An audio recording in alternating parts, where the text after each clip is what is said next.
at each worship service, which should not take more than an hour.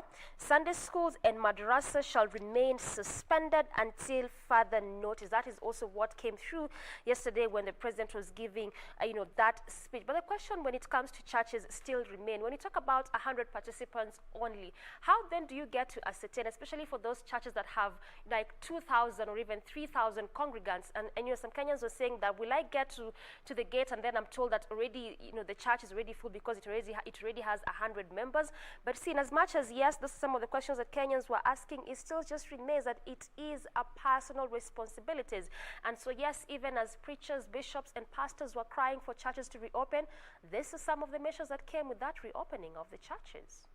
Now, still talking about issues of, social gatherings, the president also said that, social gatherings of any nature, including political rallies, weddings, and funerals, were to remain at a maximum of 15 for the next 30 days.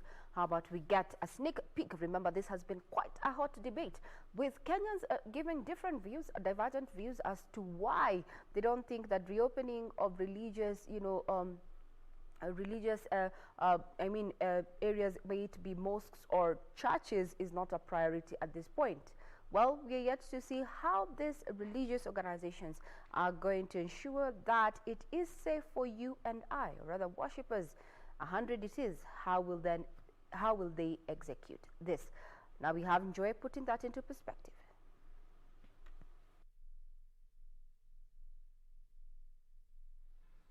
That places of worship will commence phased reopening for congregational worship and public, that is, individuals can attend worship in strict conformity with all applicable guidelines and protocols, including the self-regulating guidelines that have been developed by our friends of the Interfaith Council. Kenyans can again go back to their places of worship. In his speech on Monday, the president noted that places of worship will begin phased reopening for worship in a period that does not exceed 3 weeks after they fully engage with their colleagues across the country. Only a maximum of 100 participants will be allowed at each worship ceremony, which should not take more than an hour. That Sunday schools and madrasas shall continue to remain suspended until further notice. President Uhuru added that houses of worship should not be open to people with underlying health conditions, and Sunday schools and madrasas will remain suspended. In-person worship shall not include congregants under the age of 13 or above the age of 58, and shall neither include persons with underlying health conditions. However, the restrictions on the number of persons who can attend weddings and funerals, which are majorly led by the clergy, were extended for a further period of 30 days. The church and mosque had petitioned the president to consider reopening, pledging to adhere to set health guidelines, saying the nation more than ever needs to get in touch with the maker to deal with the pandemic.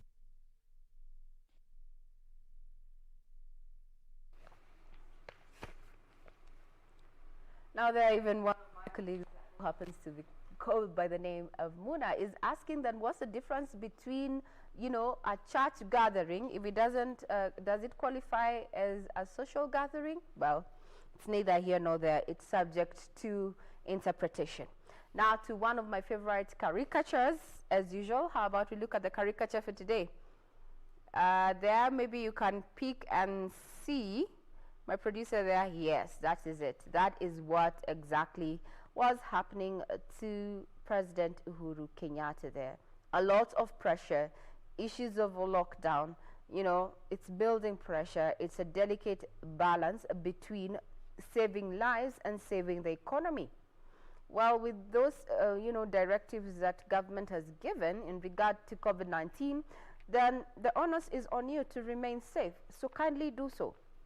And remember, even as the study comes out that indeed COVID-19 is airborne, researchers and doctors have said that sanitizing, masking, and just keeping social distance is going to go a long way in, muting the spread of the deadly pandemic. Well, we're still talking about this. We have cases, or rather recovered cases. We have recovered cases here in the country, and that puts Kenya at position 10 in Africa in terms of, infections, recoveries, and deaths. The question is, how are you treating those who have supposedly, or rather have recovered from COVID-19? Are they welcome at home, or do you ostracize them and excommunicate them? Well, a new survey shows that most people are opting, or rather are shying away, or rather being undergoing stigma, especially when they go back home. After that, more so is that there's also a survey that has shown that Kenyans will prefer to go back mashinani, to the countryside, after this cessation of movement has been lifted, And they say city curse, rural folk wary of returnees. Now, well, they are not happy with the gradual reopening of the economy because they believe urbanites, that's you and I if you reside within Nairobi, will carry the virus to the village. Now, we have very many people living in the slums in the cities. These are some of the areas that have been reporting high cases. Without jobs, they will likely troop back to the villages. We will see an explosion of cases. That is according to Celestine Owiti, head teacher in Gem, sub-county Siaya. Now, that is what is being said. Reactions about, just what the president spoke about yesterday, just trying to balance saving lives and saving the economy. But now it seems that the rural folk are wary of returnees. As we'll be doing a spot check on various bus terminals just to see if Kenyans are traveling and for how long they'll be traveling to wherever it is that they're going, especially the countryside, then people back at home, people back in Mashinani, are not so comfortable with the thought that you and I, an urbanite, might be going there and carrying the virus. What do you have to say in as far as reactions are concerned, Doreen? What do you have on your end? Well, even as we talk about Kenyans in the rural setups not being quite comfortable with the president's, speech in as much as he has lifted that ban. Now, there's a mixed reactions. This is even as lockdown has been lifted, where mixed reactions greeted President Uhuru Kenyatta's decision to reopen the economy. The president, in a speech delivered from Harambee House in Nairobi yesterday, announced a raft of measures, which those measures we have really just talked about them in great detail as we are beginning the headline segment this morning. But in Nyanza, leaders including Kisumu Governor Anyang' Nyong'o and Nyando MP Jared Okello said the reopening will help address unemployment that had resulted from the restrictions. So even as some leaders in some parts of the country say that it was actually a good move to reopen the economy and even just reopen some of the places that had been locked because of issues such as unemployment, which was really so much in the country, and especially when you talk about the young adults, or if you may, the youth. Just like Ray mentioned, there's still some Kenyans in some parts, even here in Nairobi, who still don't feel like it was the right move for the president to do that, because again, people are still saying that the disease, especially in these major and big cities, people will carry this disease to places such as the rural areas, because then again, it becomes easier for people to stay in the rural areas as opposed to the urban settings, given the kind of issue that this pandemic has caused. This in regards to matters unemployment, matters to job losses. But even at that, with this mixed reactions from Kenyans, it has already been opened. So again, we continue to allude to that fact of what was mentioned yesterday by the president. Yes, it has been opened, but it still remains a personal responsibility. Mm-hmm.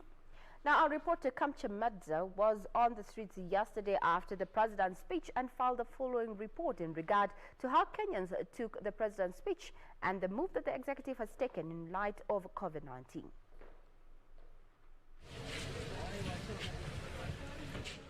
Public transport operators were some of the most affected individuals since the adoption of COVID-19 precautionary measures almost 3 months ago.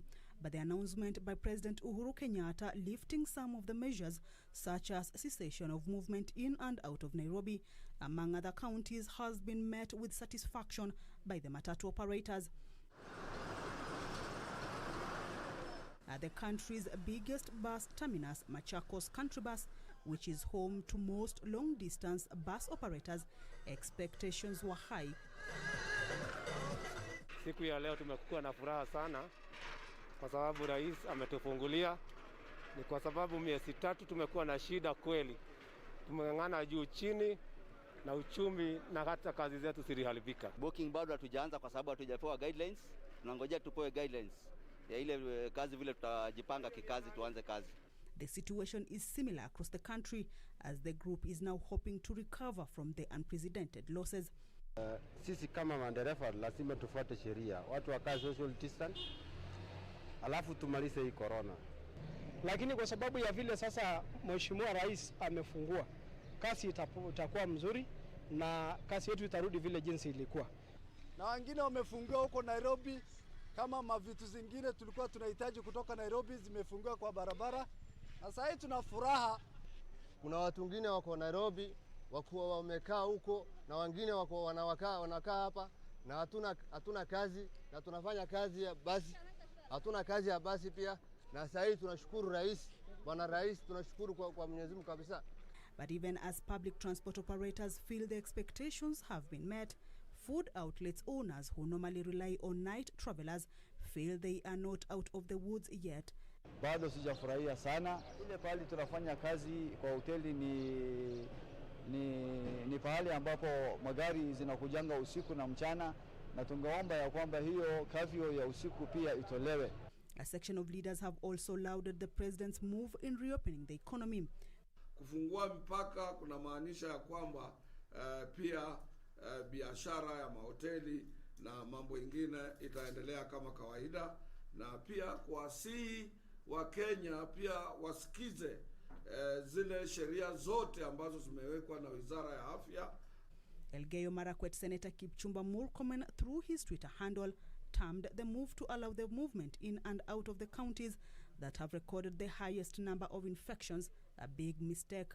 Meanwhile, the National Assembly Security Committee has urged county governments to demonstrate that they are adequately prepared to combat the spread of COVID-19. There are things which are critical.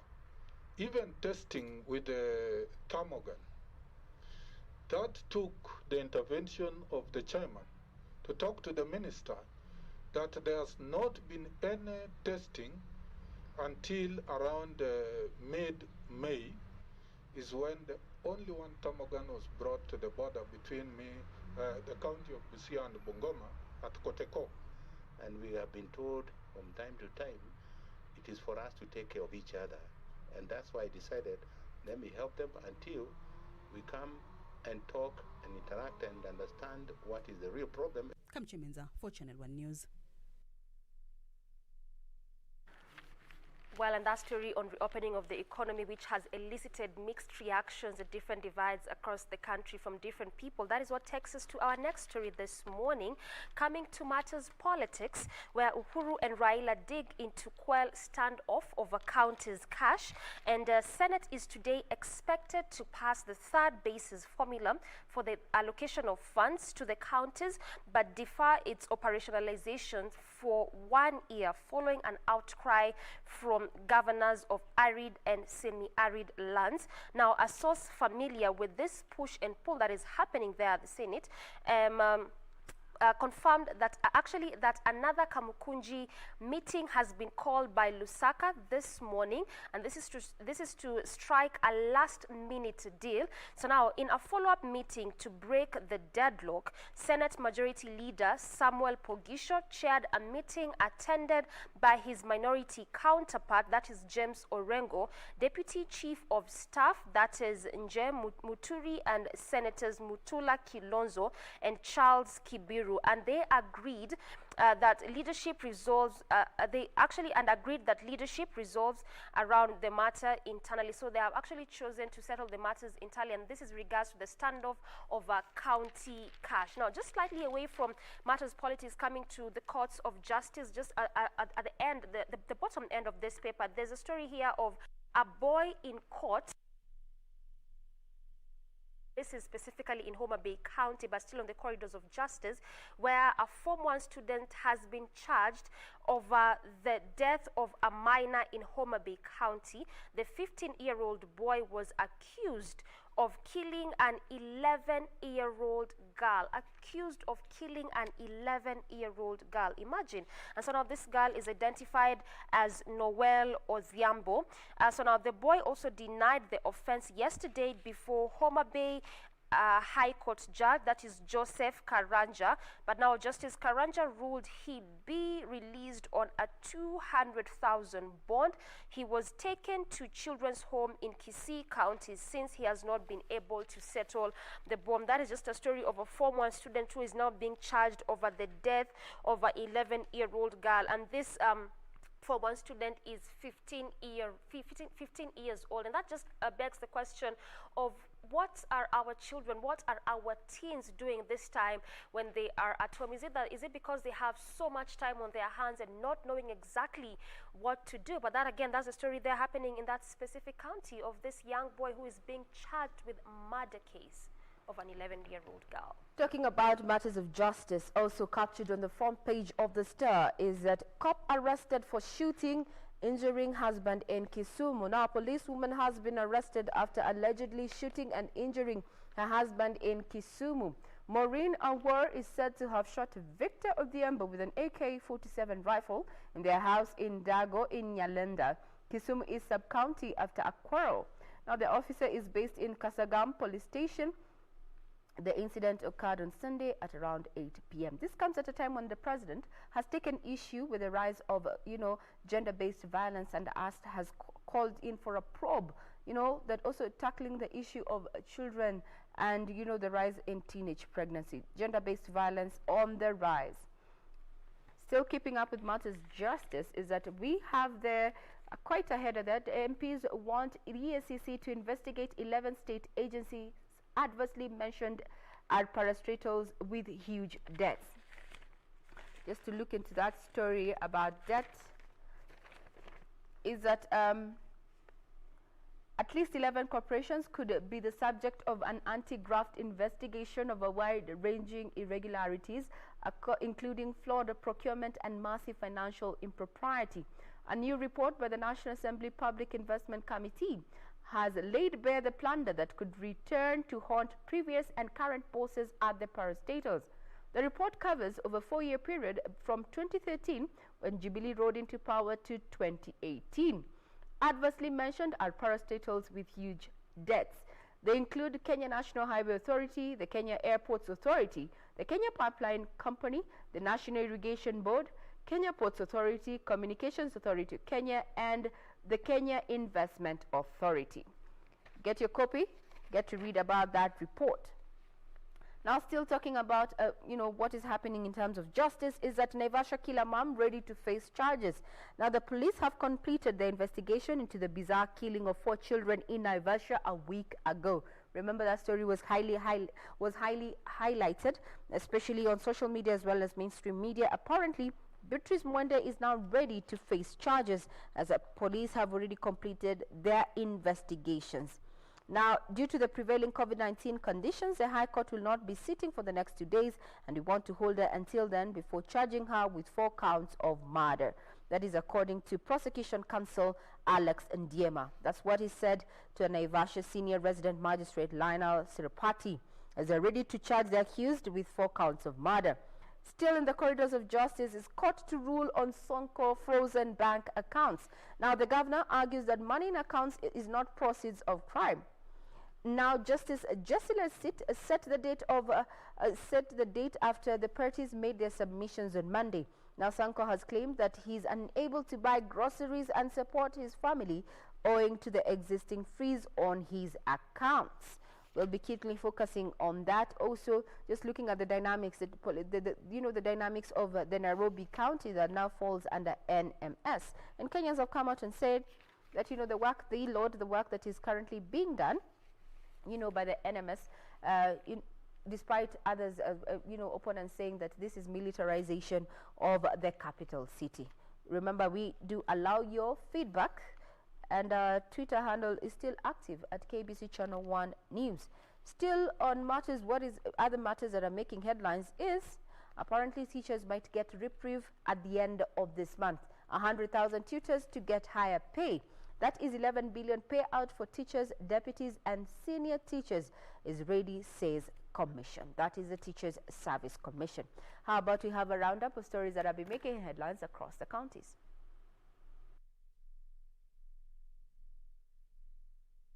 Bhavin Ramesh Korea, Vijay Jamnadas, Puasitom, Alex Kipkemboi Kimeli, Desmond Joma Losweti appeared before Busia Senior Principal Magistrate Patrick Olengo and pleaded guilty to 5 charges, including forgery, conspiracy to commit felony, and altering a false document and impersonation. They were released on a bond of 10 million each. However, one of the suspects, Bhavian Ramesh, was denied bail on account that he has a criminal case to answer in Sia County.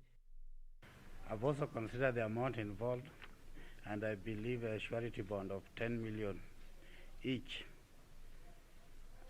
will be reasonable. The defense to be provided with copies of statements, charge sheets, and any other documentary evidence the prosecution wishes to rely on. Elsewhere, the 42-year-old woman who murdered her 4 children in Naivasha a week ago is mentally unstable according to a psychiatrist's report. The report from Gilgal Mental Hospital came as Beatrice Mwende Kimotho was arraigned before a Naivasha court, where investigating officers said that they had completed their investigations and were ready to charge her with murder. In Garissa County, a section of contractors are accusing the county government officials of frustrating their efforts of getting paid 1.9 billion shillings outstanding debt by the county government. The contractors, who are appealing to the Ethics and Anti-Corruption Commission to intervene, claim the county officials are demanding a kickback of up to 50% of the total amount before they commence the process of paying them. 50%, 100 ukilipa inabaki 50. That 50 ukiongeza 14 KRA inakuwa 65, 64. Sasa yangu anabaki ngapi?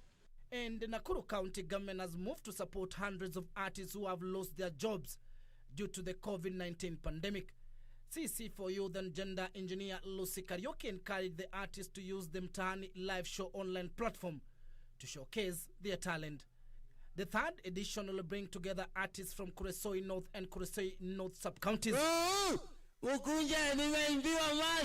We targeted Gilgil and Naivasha. From here, in the next month, we are going to Kuresoi North and South. So if you're from Kuresoi North and South, you are an artist, start preparing your clip.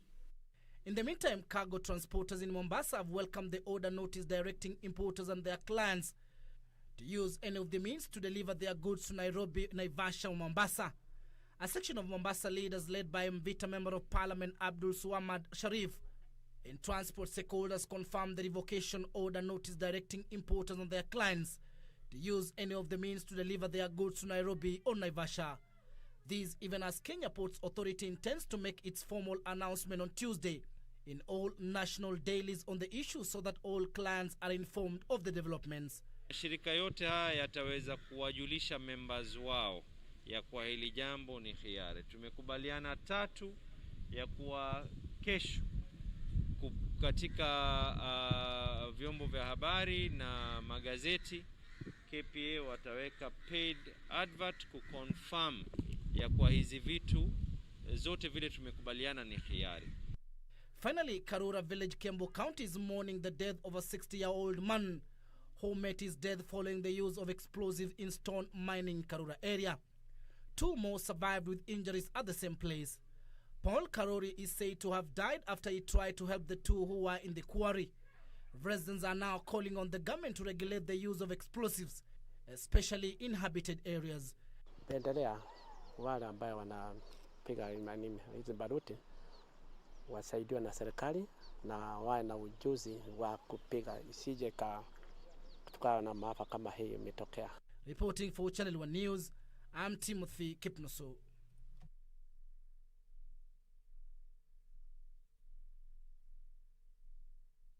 Business to look at some of the stories that have been written this morning on our papers when it comes to matters business.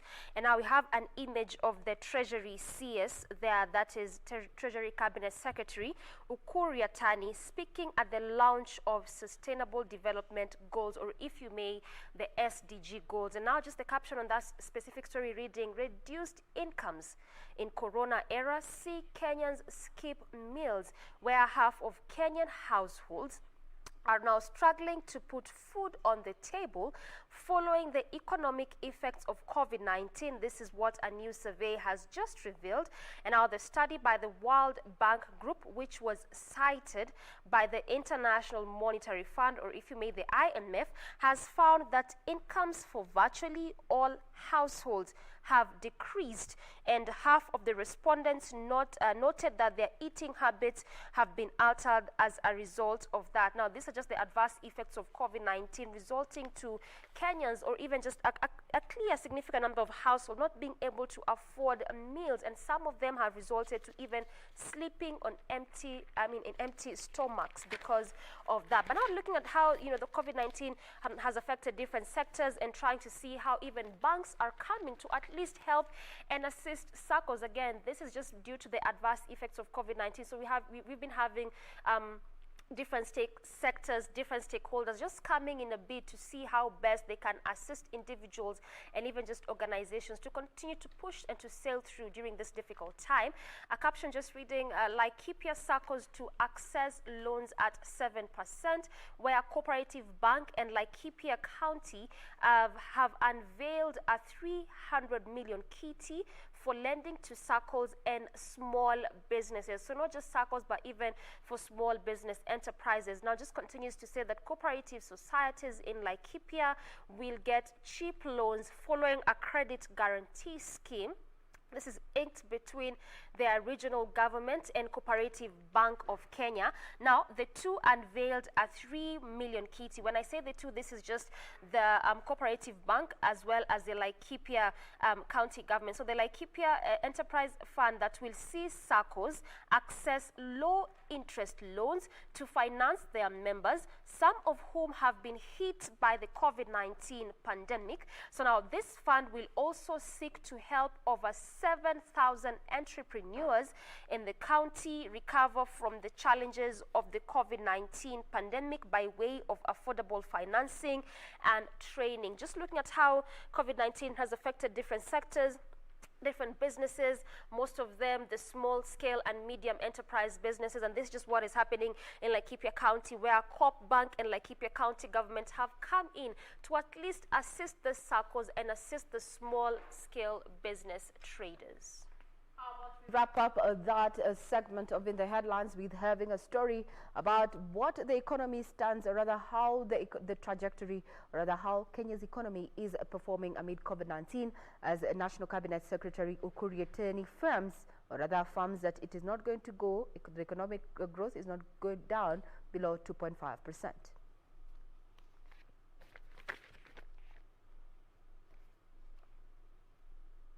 The voluntary National Review on Sustainable Development Goals shows that despite the reduction in the national poverty rate from 46.6% in 2005-2006 to 36.1% in 2015-2016, the number of people living in absolute poverty has increased over the last decade. During the 2017-2019 period, progress was made in health, education, provision of clean water and sanitation, access to energy, and ensuring sustainable cities. Despite these gains, a large proportion of the population continues to suffer from poverty and lack of basic social and economic needs and opportunities. A number of goals, targets, and indicators needs to be fast-tracked, as they are still lagging behind. They include poverty reduction, reduction in maternal mortality, malaria and non-communicable diseases, unemployment, some gender-related indicators, and environmental degradation, among others.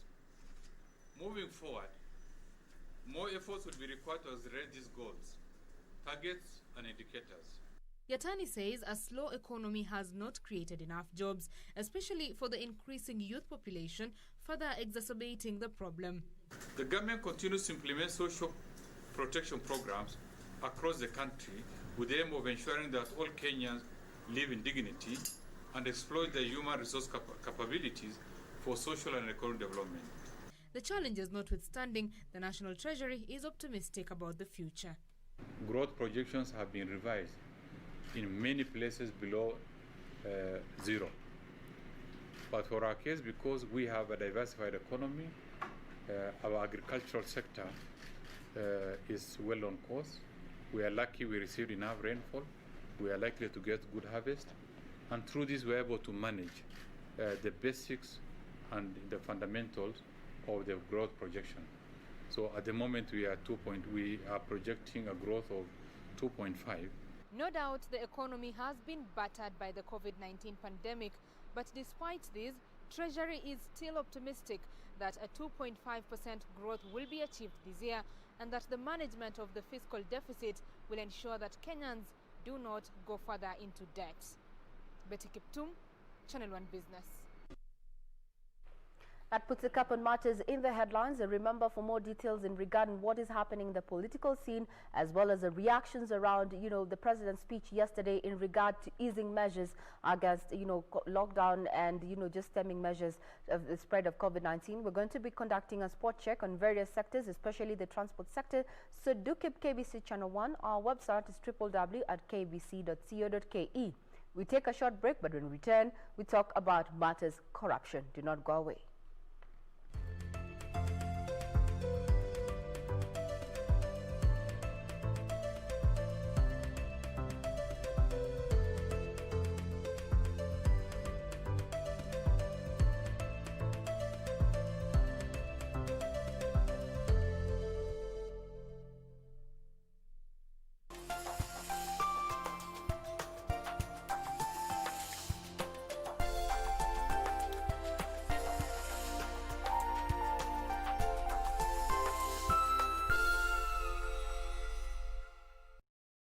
On the next episode of Kona. Unawezaje patana tu na mtu kwa street alafu uende ukatapiane naye? Kalishizo mashi. Ulitumia raba eh? I see the trees them afraid. Me not see the animals afraid. Me not see the mountains afraid. Counseling. Na utaishi maisha yako vinormal tu. Kukuwa na HIV si eti ni mwisho. Wewe uko nayo? Mimi nilishapima. Afya bora, maisha bora. Jipime, jiinue.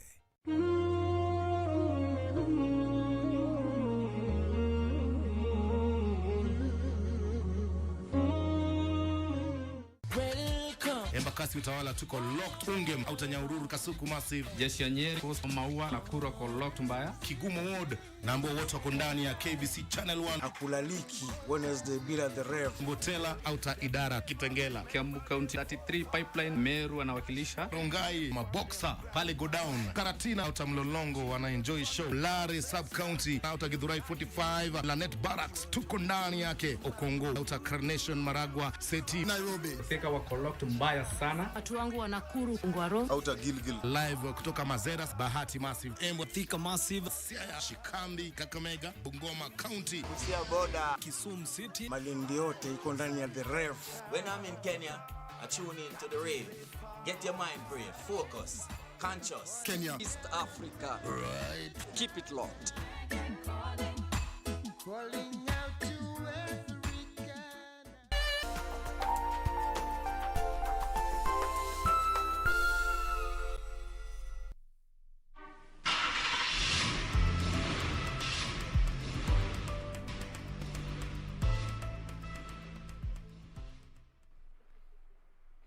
Four minutes past 8 a.m. Time for our fast traffic link-up segment. Our focus being Kasarani Mwiki Road, and this is how it's looking like this morning, especially just as you leave that specific area, Mwiki, coming all the way to the city center. A bit of a traffic snarl up there, but remember, this is one of those roads that early this year, which is early 2020, sometime in January there, where this road was closed. Now, let me show you that image of how that road was looking like. This is how Kasarani Mwiki Road was looking like. in early 2020, the road was impassable, especially in times when there was rainfall and even heavy rainfall. Both vehicles, pedestrians, residents there could not use this specific road as they come about their businesses or even going to the city center. So at least for like 2 or 3 days, this road was closed to the public because of how it's looking like. It had become so difficult for, especially for even the public service vehicles, to use this specific route or even road as you go about any kind of businesses. It really resulted to a lot of push and pull between the residents there with the police, and even just resulted to like 2 death cases had been recorded just due to that push and pull that was happening on this specific road. And it's because the residents were crying of that road to be reconstructed and make it easy for them. So that is how it looked like. But at least like 2 months later, the Kenyan Urban Roads Authority came to mention that they will look into that road, and it had been earmarked for a reconstruction process, at least to ease, first of all, the traffic flow on this specific route, and also to at least make it convenient and passable for residents there. So let me show you the images of that same road and how it's looking like as of now.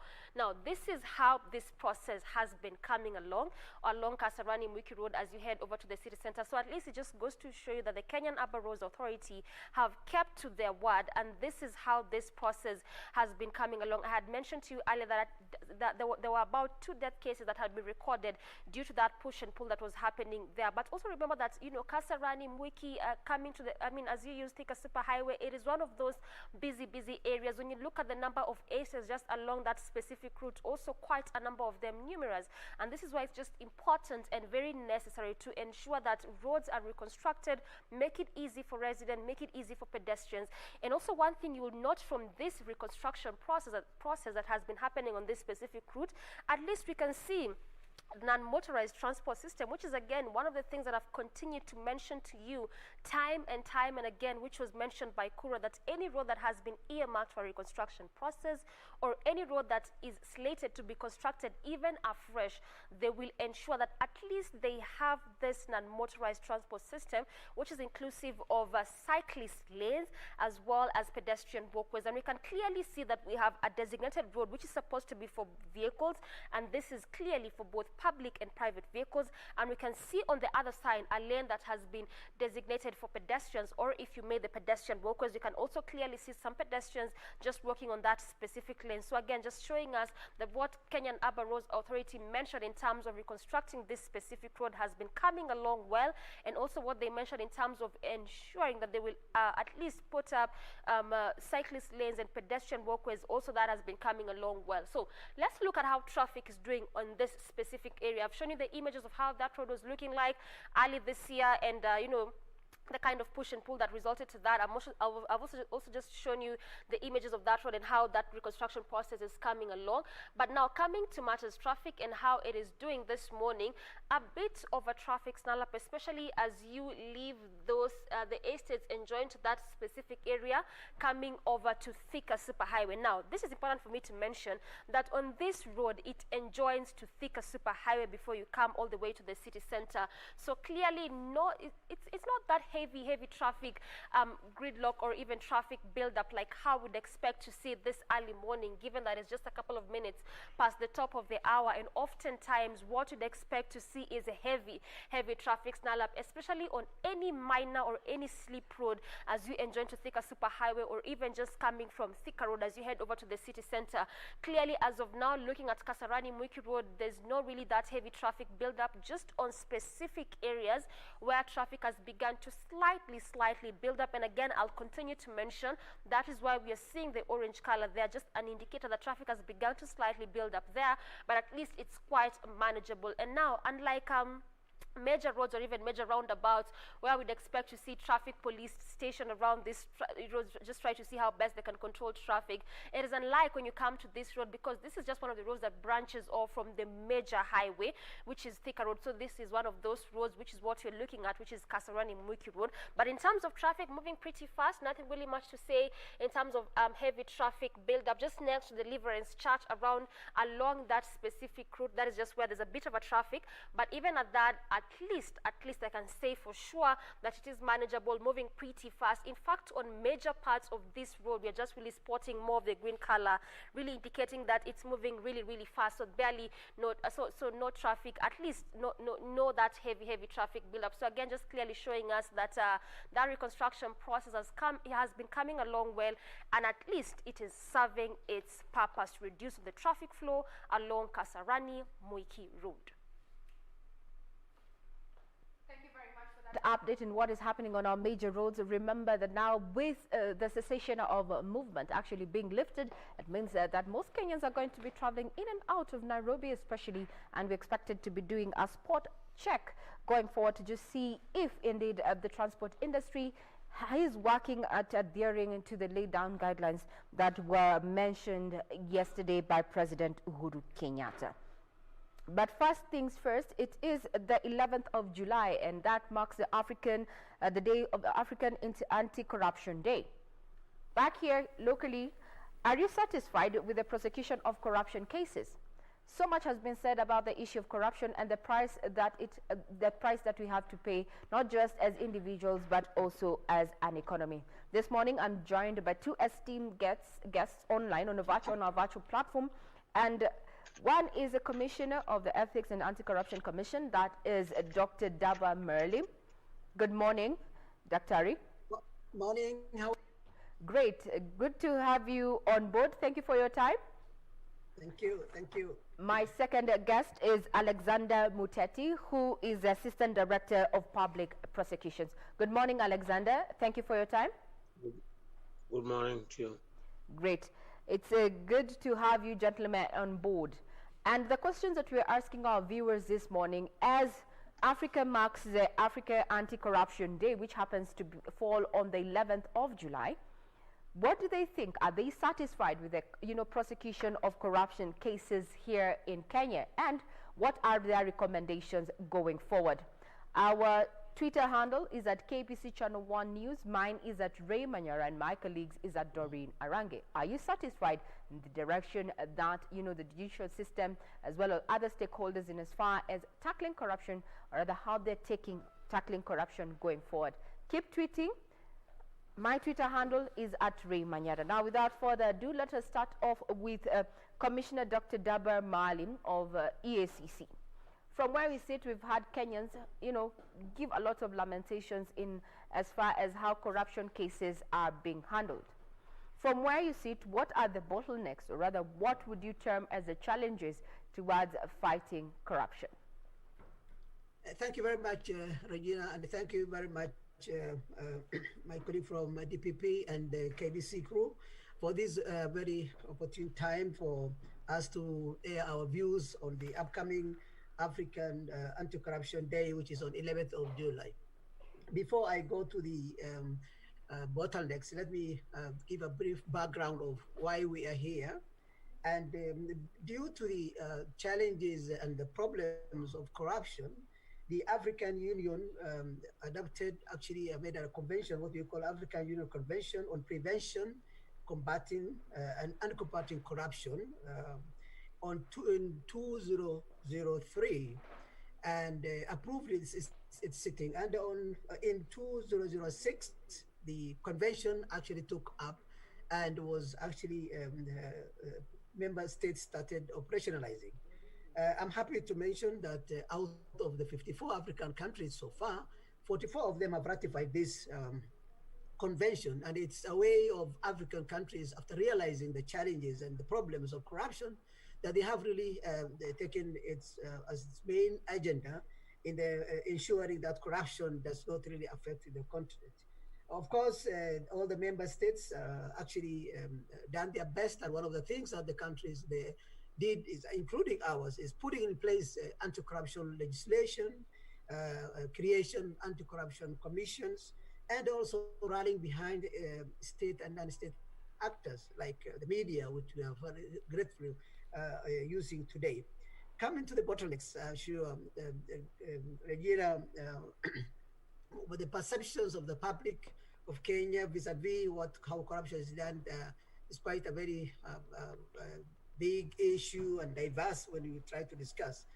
But there are a lot of internal and external bottlenecks, if I may say, at every institution.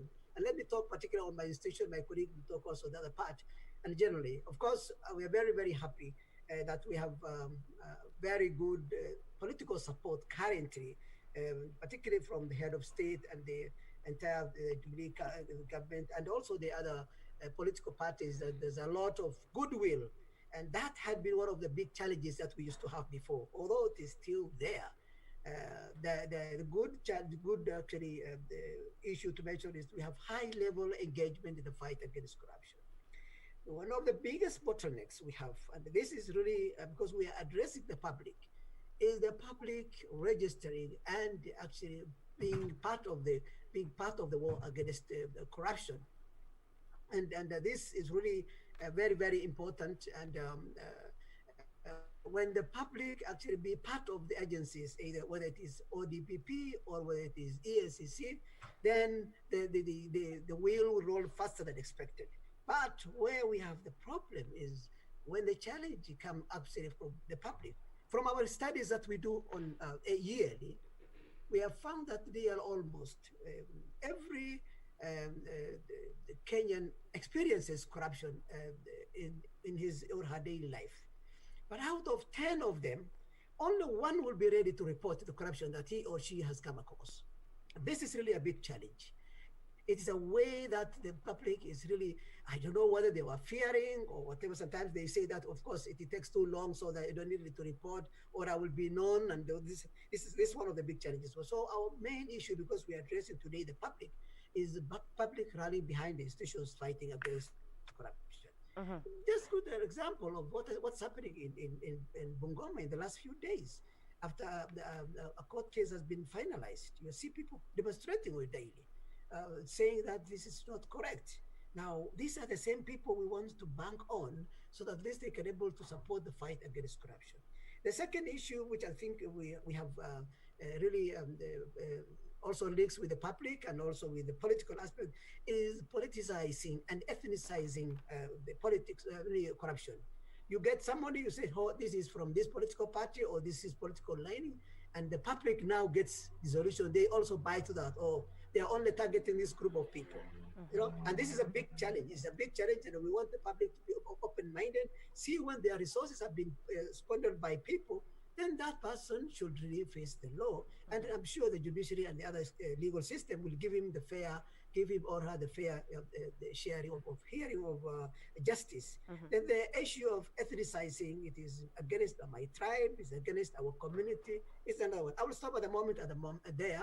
And those are some of the challenges, of course, we have as bottlenecks. Because I'm addressing the public, and this is really what I see as some of them. But I'll add as we move forward. Yes. Thank you, Regina. Now, Commissioner, Dr. Daba Malim there, you've talked about so much about perception, especially in the public forum. You know, there is a feeling that whenever we talk about corruption cases, that it is the small fish who end up being incarcerated while the big fish is supposedly walk free. And this has eaten into, you know, the confidence that Kenyans have, especially into the commission. What do you have to say about this? Okay, thank you. First of all, Regina, and I would like the public to know this. In corruption, there is no big or small fish. A crime is a crime, although at the end we agree that the magnitude also matters. Take, for instance, if I may give you an example.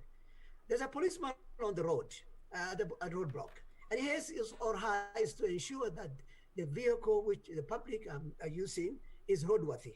We have a vehicle carrying 65 passengers, and it is unroadworthy. But because the guy pays 100 shillings, passes through the roadblock, few kilometers later, the vehicle overturns and kills 65 Kenyans. When you look at that, the amount of money given is a peanut. Of Kenyans, 50, 60 Kenyans to be lost cannot be equated to any shilling or any pound or any billion shillings. It is something which we have lost. So we really need to make sure that however the crime is, the amount of money given, the loss and the end results of corruption is disastrous, either in life or in monetary fund.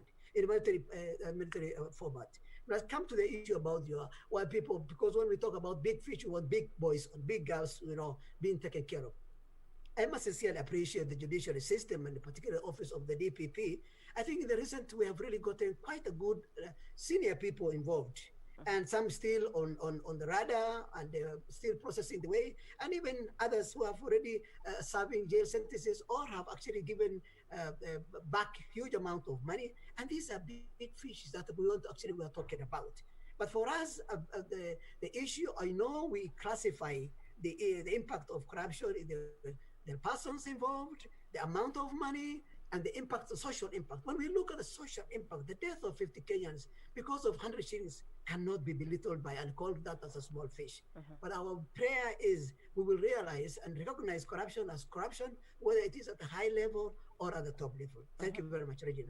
Now, since we're still keeping up and we're addressing the public this morning, some of the concerns is to that, what you've addressed, the issue of big fish, small fish. Usually we had a case some years back where we had an 80-year-old who was incarcerated and actually was taken to court because of stealing plastic. I'm saying there was a case earlier, some years back, where we saw an elderly woman actually being taken to court, after she had allegedly stolen some plastic seats, yet we had cases that have been lagging, just lying idle. Now, talking about governance and the role that the EACC has to play in as far as governance is concerned, Kenyans have always been asking how come that, the people who are running for office may have cases, have issues with integrity, and yet they end up still running for elective seats. Does it mean that the EACC finds its hands tied in regard to just stamping its authority, in terms of where integrity is concerned?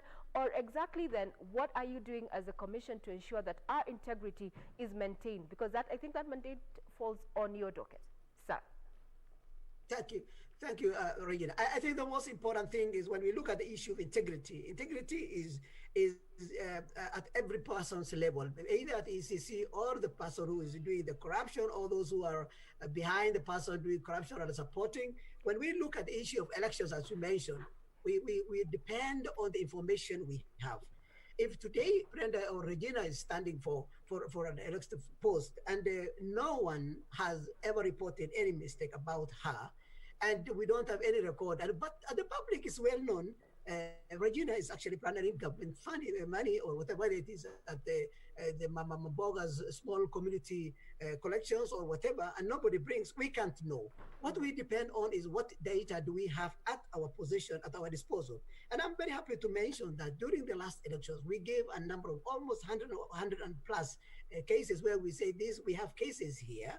But when it went through, and the law says, until proven guilty, the person is, and I'm happy the DPP's office is here, I'm not a legal person myself, but until the law says, until person actually proven guilty, is innocent. At the moment, our constitution, I don't think says, unless something will be done, and that's why we have a challenge. Even, of course, the IABC has the same challenges, because we have even seen people in jail, but they're still contesting, and they're running still for elections. I think that has happened. So the point of the person who is having integrity issue is really a lack of information, and we have ours is to identify and tell the respective institutions utilizing the information we have given.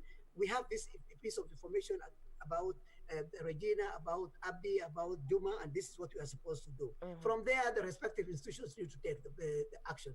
But we know our law at the moment, and I'm sure the legal people will contribute. This is only today the beginning, and we'll have up to almost the next 4 days to discuss this issue. The laws actually also have a lot of limitations. And also, let's also say that when we bring your name here today, and we say that Regina has nothing wrong in our books, that is from now. If subsequently you commit, the public has also the right, according to our constitution, to recall that person. If they have seen the person is corrupt and has lacking integrity, our law actually, constitution actually grant us to recall that person. And that's nothing bars us from that. But believe me, we like those people whom we are actually we are talking about lack of integrity. Those are the people who drive the masses. Those are the people who do what we want to do. And we have seen for ourselves and how we are seeing at the moment. Thank you. Commissioner Dr. Daba Maalim of the EACC says that we are failing as a public to report, and when they do not have the information, then they cannot execute their mandate. They have identified a case, but the people have not come up to give, or rather the support to that. Let's cross over now, look at the legal dimensions in as far as tackling corruption is concerned. And we have a representative, that is none other than the Assistant Director of Public Prosecutions, that is Alexander Muteti. Good morning once again, Alexander. How are you? Good morning to you. Great to have you on board. We've heard what Commissioner Dr. Daba Malim has said, that yes, they identify, but now the legal aspect falls squarely on your docket. We've had cases that have, come before, the legal side of things, the Director of Public Prosecutions, but we still get these people who are already judged in the public domain, but they get to go scot-free. And Kenyans consequently have felt that we are losing in the fight against corruption. From where you sit, what exactly happens that you get people who are, people already know that they're guilty, but they're walking away? Challenges on your end. Regina, thank you for inviting me. And let me say this for the avoidance of doubt. If there was one time that this country was on the right path to tackling corruption, it is now. With support from the very top, we have seen things move in a different way than before. Why do I say so? For the first time, we have governors who are elected into office and they cannot step in their offices today because they have cases that are pending in court. As I address you, we have a member of parliament who is serving and is sitting in prison as we speak because of corruption. Let no one lie to Kenyans that this battle cannot be won. We have challenges, yes, but as we surmount them day after the other, one of the things that people need to know, all we need is a paradigm shift. We just need to start thinking differently about some of these things. I like what Commissioner Malim has spoken about in terms of the public support that we require so that we can win this war. Why is that important? If, for instance, for God's sake, the office of the DPP and the judiciary and the EACC have invested so much securing a conviction against a member of parliament, and then you see persons from the same constituency raising issues and saying, oh, this is wrong, this. What do Kenyans want us to do? I mean, because we cannot have our cake and eat it. The most important thing that people need to realize is, for this war to be won, then it must be a collective effort. People must dedicate themselves and commit themselves to actually eliminating this corruption pandemic. That's what I would call it, because that is where it has reached. Think, for instance, when you talk about a case of 60-something billion going to a few people's pockets, what are we talking about, really? How many roads have we lost? How many hospitals have we lost? How many schools have we lost? So people must start realizing it is not only for me as a senior assistant director sitting in the office of DPP to go and prosecute. They must be willing and able to cooperate and give information. Let me tell you, you've asked about challenges, and this one I must tell Kenyans, it's important that they know it. We have had witnesses who have come to court, and you listen to them, you almost feel like shedding tears. This fella gives you a very good statement at the point when you're making a decision to charge. But when you take the matter to court, I don't know whether they are compromised or what happens, but they just come there, you listen to a fella talking, you're like, I mean, is it me who is not right in my mind, or this guy, or what could have happened? That is the commitment that Kenyans must give, because we cannot keep, lambasting the government, saying, oh, the government is doing nothing. We cannot work without witnesses. So when persons sitting in offices decide that they are not going to cooperate with law enforcement agencies, then what do we do? What do we do? We'll keep losing cases. And you can see this is a very nice case. It's only that I cannot speak about matters that are already pending in court. But these are real challenges. Somebody comes to court, they do, a turnaround. And you ask yourself, when they were recording a statement with either ESCC or DCI, is it that they did not know what they were talking about? Or what really changed from that date to the day we were there? So that when you are telling us, or people are observing that there is delay, there is what cases are lagging behind, we need cooperation from the people. From the people. Somebody has recorded a statement, they should be ready to come and testify. If they believe in what they ask us to do. Because again, it cannot be the business of DPP trying to massage people's egos, to, asking them, oh, please, can you come and testify? That's not our business. Our business is simple. Give us evidence, we take it to court. We will ask the judges, look at the evidence we have presented before you.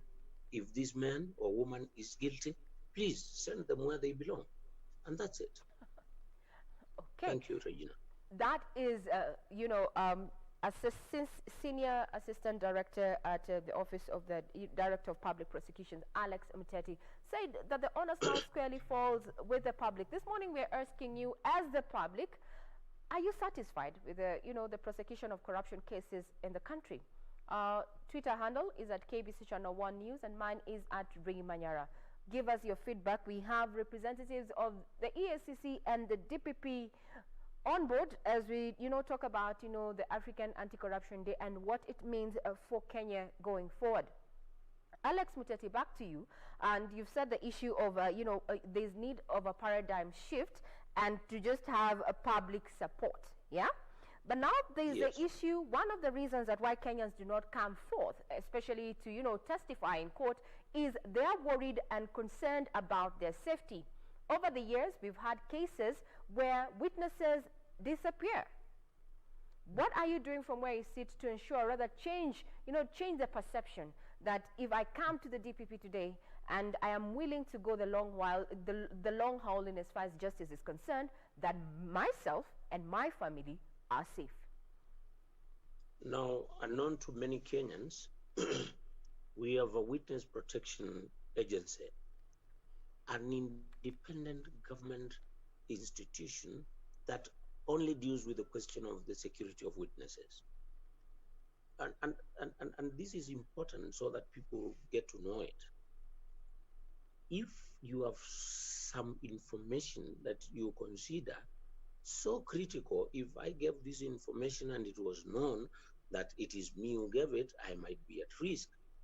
Please walk to our offices, share that with us. We will hand you over to Witness Protection Agency. I don't even know where their office is, by the way, but we have an office in Milimani Court. They will take you over, they will protect you and make sure that we get justice. So people should not be afraid. And this is the kind of excuse that I keep hearing. Everybody saying, oh, I worry about my safety, my what. You can only die once. You can never die twice. So that if you strongly believe that money meant for, say, a certain project was stolen and you know the thieves, come forward, speak about it.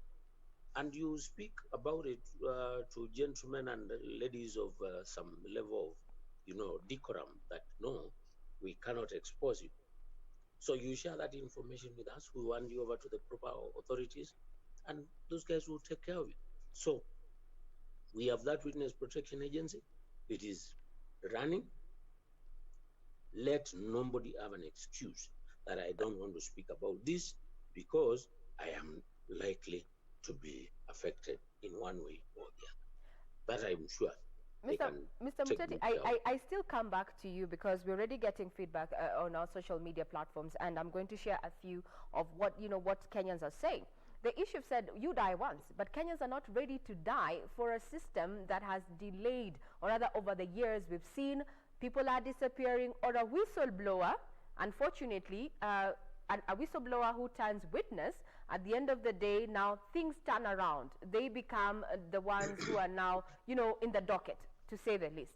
What are you doing as the Office of the Director of Public Prosecutions to just change this perception that, you've said that there's a witness, a protection agency in place, but what are you doing as the Office of the Director of Public Prosecutions to change this perception among Kenyans? Because I think it is one of the challenges that is curtailing, the fight against corruption. Like, how then do you change my mind?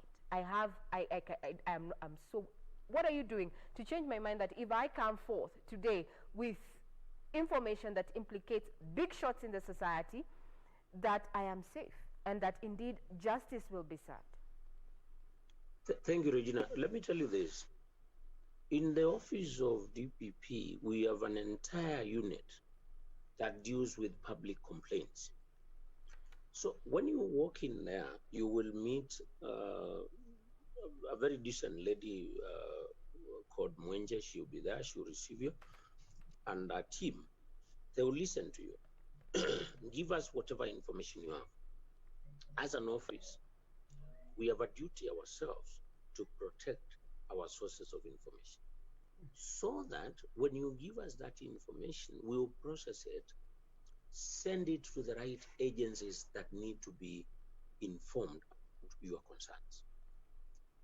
If it is Commissioner Malim's commission, that is the ESCC, we will not be telling ESCC so and so came and told us this and that. We'll tell them, okay, there is allegation of corruption in this particular area concerning this particular tender or something like that. They will go and do their own investigations. You may never even be discovered that you are the person who gave that information. If we assess you and realize that, well, given the kind of information you have given us, it is so risky for you actually just to walk away, then we work very closely with the Witness Protection Agency ourselves. The director, personally, I would call her and tell her, okay, Madam Ondieki, please get this person assisted in this way. Because that is why the government created some of these institutions. Now, what I think has been lacking is information to the public, that you could volunteer information, you will still be taken care of, and that person will face justice, whoever it is. And by the way, people should gather some, steam from what has been happening. For instance, today, we've got Waititu out, we've got Lenoklal out, we've got Songo there, half in, half out. We've got the former governor, Kidero, is there. I mean, this should inspire some, new confidence in Kenyans that it is no longer business as usual. People must realize that things have changed and we are moving towards a different direction for the better. Things are changing. Kenyans need to accept that things are changing. Now, since we've asked Kenyans what they think about, the current state, there's a question that has been posed both to you, that is the Director of Public Prosecutions, as well as the Ethics and Anti-Corruption Commission. So, Dr. Maalim, I believe you're still online. So, at Liz Kisibo, and we say these are not views of the corporation, but this is just a view from one of our viewers, says, at Liz Kisibo, at KBC Channel 1, at ESCC, at Director of Public Prosecutions, KE, what evidence or threshold would it take for leaders, e.g. governors, and present and previous who have abused office, and are scot-free? He gives an example of Siaya. He says untouchable Siaya Governor Rasanga, as well as Homa Bay Governor Witi, who has allegedly employed his kinsmen and women to county jobs. Also former Vihiga Governor Bishop Akaranga, who misused public funds.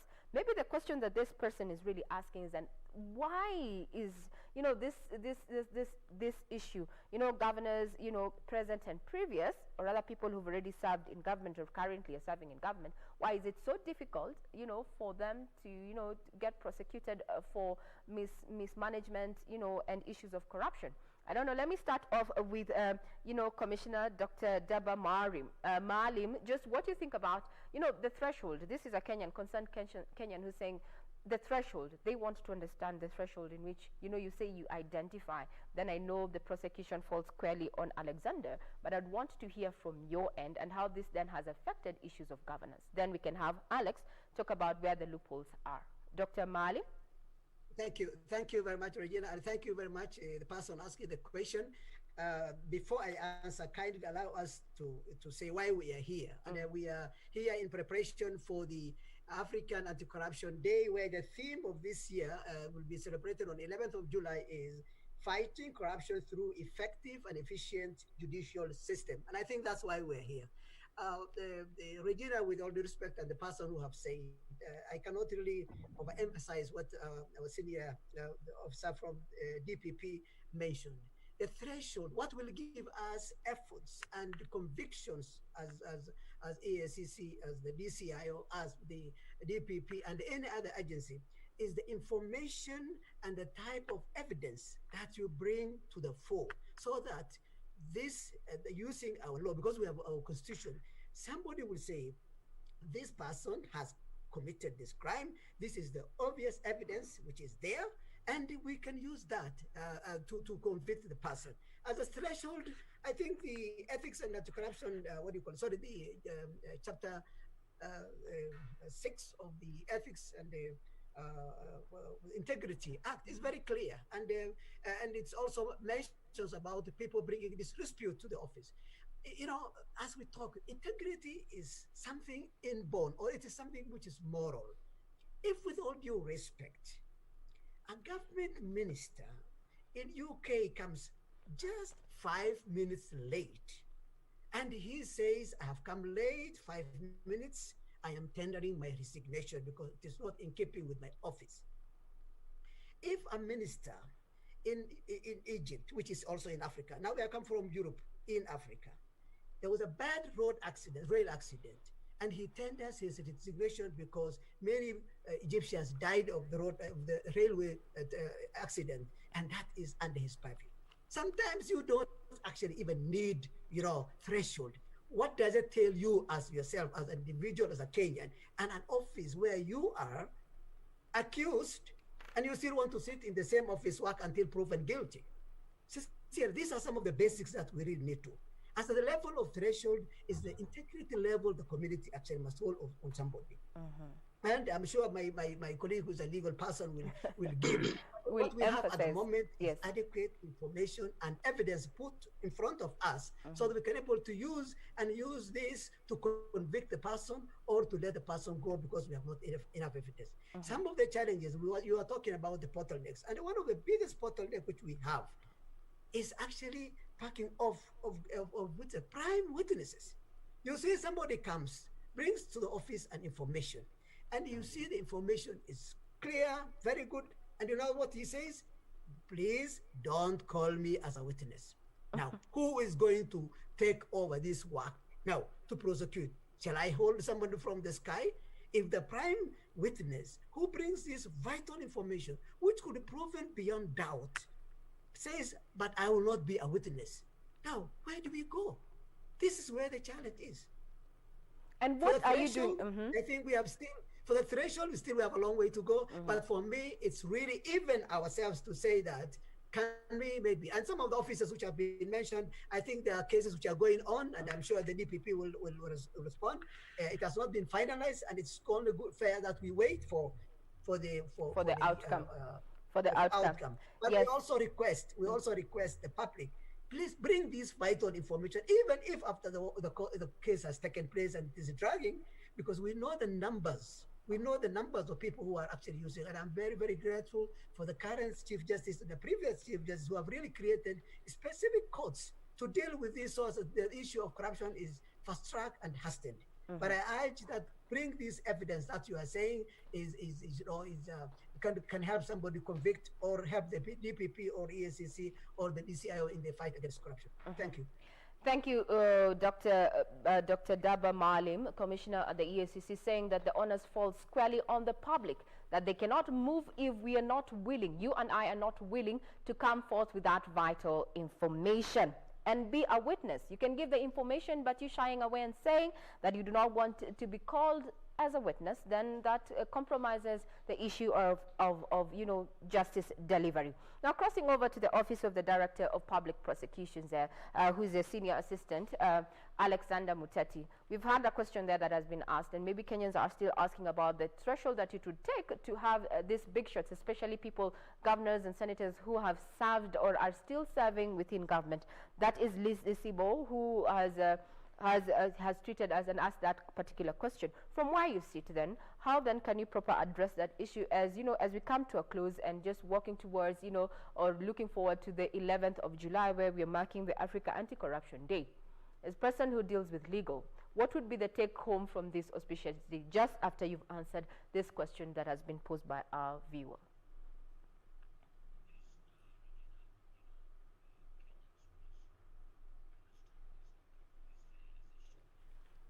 For this country to gain independence, some men and women put their lives on the line. So we must be as many as we can be prepared to fight for this country. This is a war. It's not just a battle, So for those people who have information, for instance, when you tell me there is a governor who has been employing his relatives and whatever, who has gone to Commissioner Maalim and given him the list and told him, look, so-and-so, relative to so-and-so, relative to so-and-so, they were recruited and procedurally, and what? This idea of rumor mongering that people so enjoy, sitting in their houses, enjoying their githeri, and they're speaking so loudly about it, but they are not prepared to come forward. People must be ready to sacrifice. A country can only be liberated by generals. And the generals are not so many, they are few. So those few fellows who are prepared to say, I know A, B, C, D happened and it is wrong, let them step forward. And I can assure you, without any fear of contradiction, if you walk to Commissioner Maalim's office today and share information with him, he is not irresponsible enough to go disclosing so-and-so came here and told me this, no. He will just send his investigators and they will go and do their job and they'll get the fella, whoever it is. So that people must now realize they must own the fight. It cannot be the president's business. It cannot be the few of us in these offices where we sit. It is a collective effort. Collective effort. And make no mistake, for as long as we keep talking about these things in our social places where we go enjoy ourselves, it will just remain a pipe dream. But if people are committed and they are prepared, then they should give us that information and be prepared to give evidence.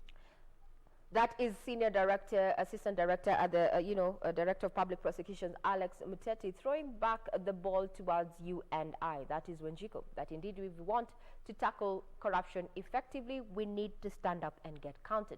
One word, Dr. Daba Maalim, Commissioner Dr. Daba Maalim of EACC, one word as, we look forward to, celebrating African Anti-Corruption Day, looking at the Kenyan scenario, one word in as far as tackling corruption is concerned. Sorry, come back again, Regina. I'm saying just give us a closing remark, as, we all look forward to celebrating the Africa Anti-Corruption Day, which happens to be on the 11th, from where you sit. Thank you very much, Regina. First of all, I would like to mention that the program which we are launching today is not one for EACC and DPP only, but it is by the Kenya Leadership and Integrity Forum, where the media is involved, where the Office of the Attorney General is involved, where the Judiciary, the DPP, Parliament, Interreligious Council of Kenya, Transparency International, NGOs, National Anti-Corruption Steering Committee, APSEA, and other professional bodies, and the rest are involved. This is our work for all Kenyan top leaders, both at the state and the public and the private, plus the private sector also. And I'm very happy for us to have, but particularly I would like to thank very much the media, because we cannot able to do the face-to-face functions that we're able to do as we have been doing the last 3 years since this function came to commemorated. But we are grateful for the work using the media and the other avenues, and we would really, my colleague Mr. Muchetti said, very few people fight for the country, and very few people, and that's why only very few people are actually every year actually given medals by the president out of the 50 million Kenyans. Let's be those few, and we are very grateful also, despite we lament about the lack of participation. The public is coming forward. The public is actually coming forward, and we cannot really see the successes. We cannot convict any case if the public, that witness, that reporter cannot really give the necessary information and support that is required by the investigative institutions. And I also would like to say this.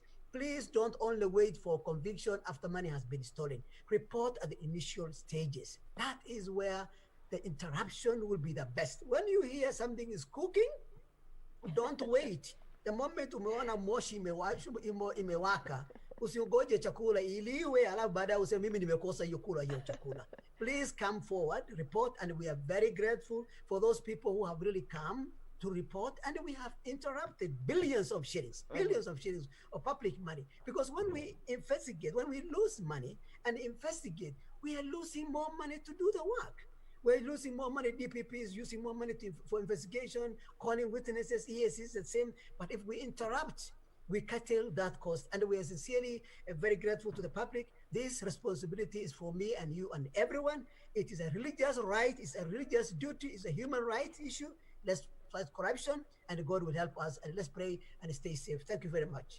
Thank you very much, Commissioner there. Dr. Daba Maalim says that where there is smoke, there is fire. You don't have to wait until the food has been eaten for you to come calling or rather looking for investigative arms. Thank you very much. Also, the representative from the Director of Public Prosecutions, Office of the Director of the Public Prosecutions, that is Senior Assistant Direct Prosecution of Prosecution there, Alexander Muteti, saying that witnesses need to stand up and get counted.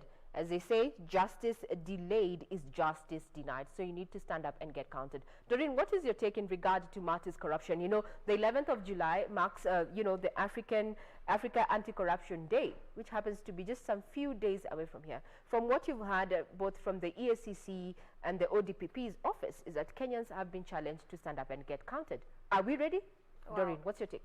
Ray, I think I like what the doctor has said there, that when you smell something, come and report, because he just alluded to the fact that oftentimes we wait for things to get heated, we wait for things to, to escalate so much before we can come to start, to report. But I think he's really mentioned something very important, that anytime you smell something, anytime you even think that something might be happening there, then you just go and report, go and report it, to the various authorities, and then action will be taken. But again, also the question that Kenyans ask all the time, anytime we are talking about corruption, anytime we're having corruption cases here in the country, is that oftentimes Kenyans say that the courts are just made.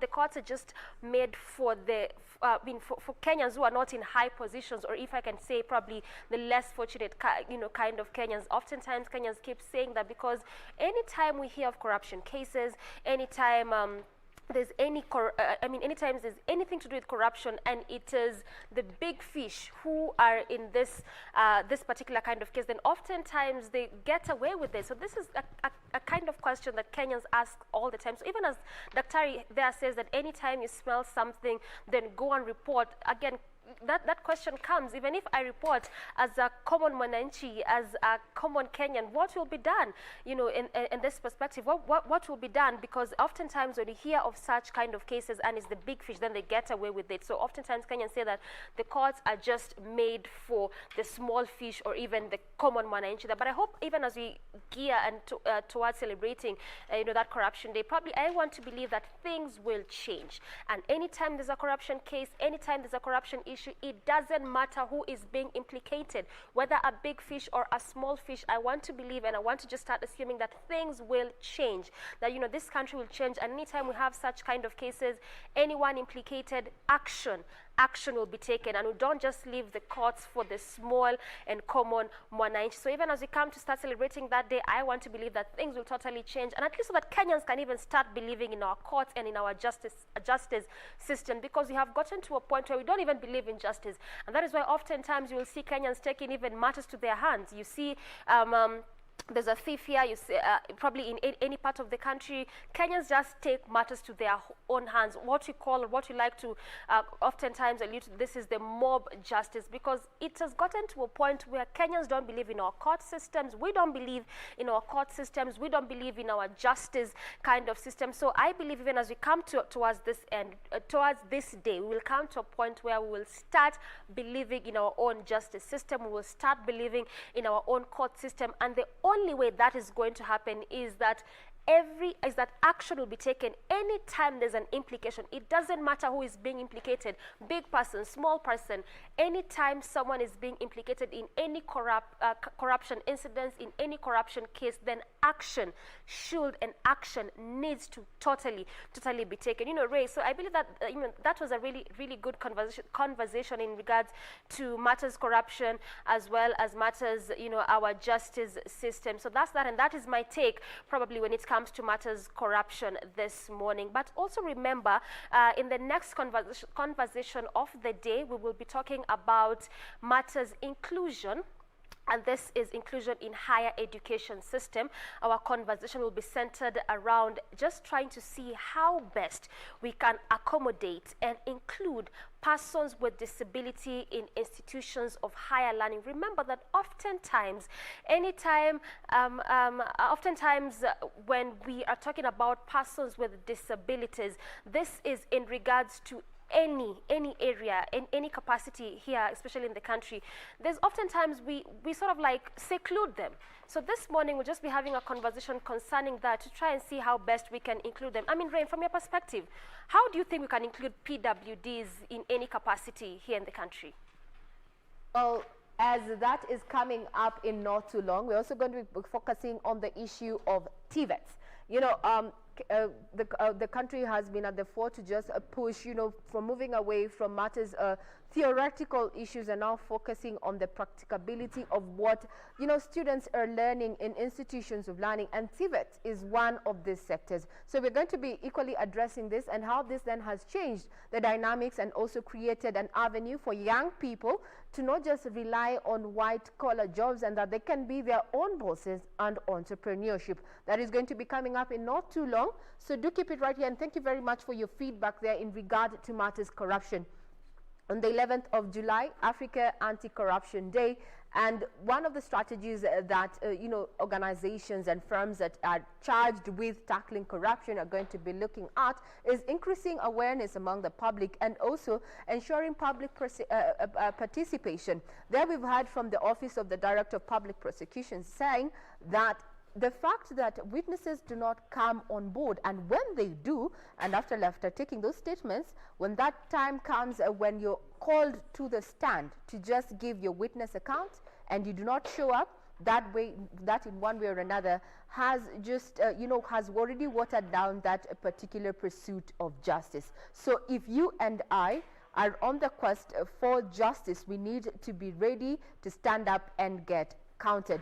Commissioner Dr. Daba Maalim of the ESCC, on the other hand, has said when it comes to integrity, the integrity goes as far as the individual is concerned, and for them as a commission is to identify then the investigative and prosecutorial organizations and firms then take it up. They've said that over the last few years that Kenyans need to already see that there's been a paradigm shift in as way as, justice has been conducted, saying that the way things are going, then, Kenya is well on the way to tackling corruption.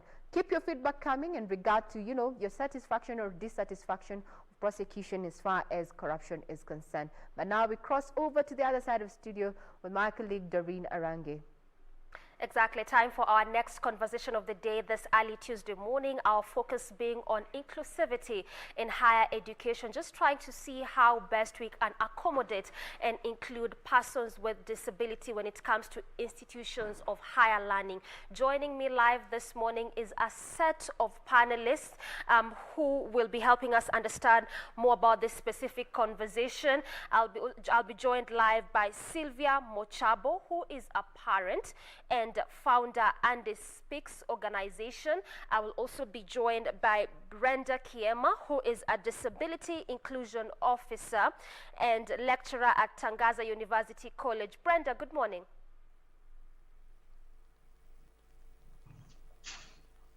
Brenda?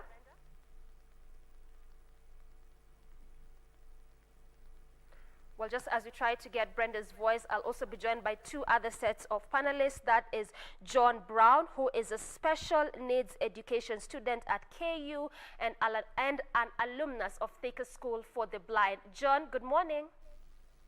Hello, good morning.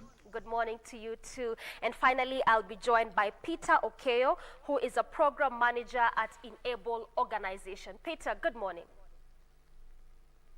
Good morning, how are you? I'm fine, thank you. Now, thank you very much, ladies and gentlemen, for making time this morning. And I'll just start with you, Sylvia. You are a parent and the founder of Anti-Speaks organization. Sylvia, just tell us very briefly, what is Anti-Speaks organization and what exactly does it do? Sylvia.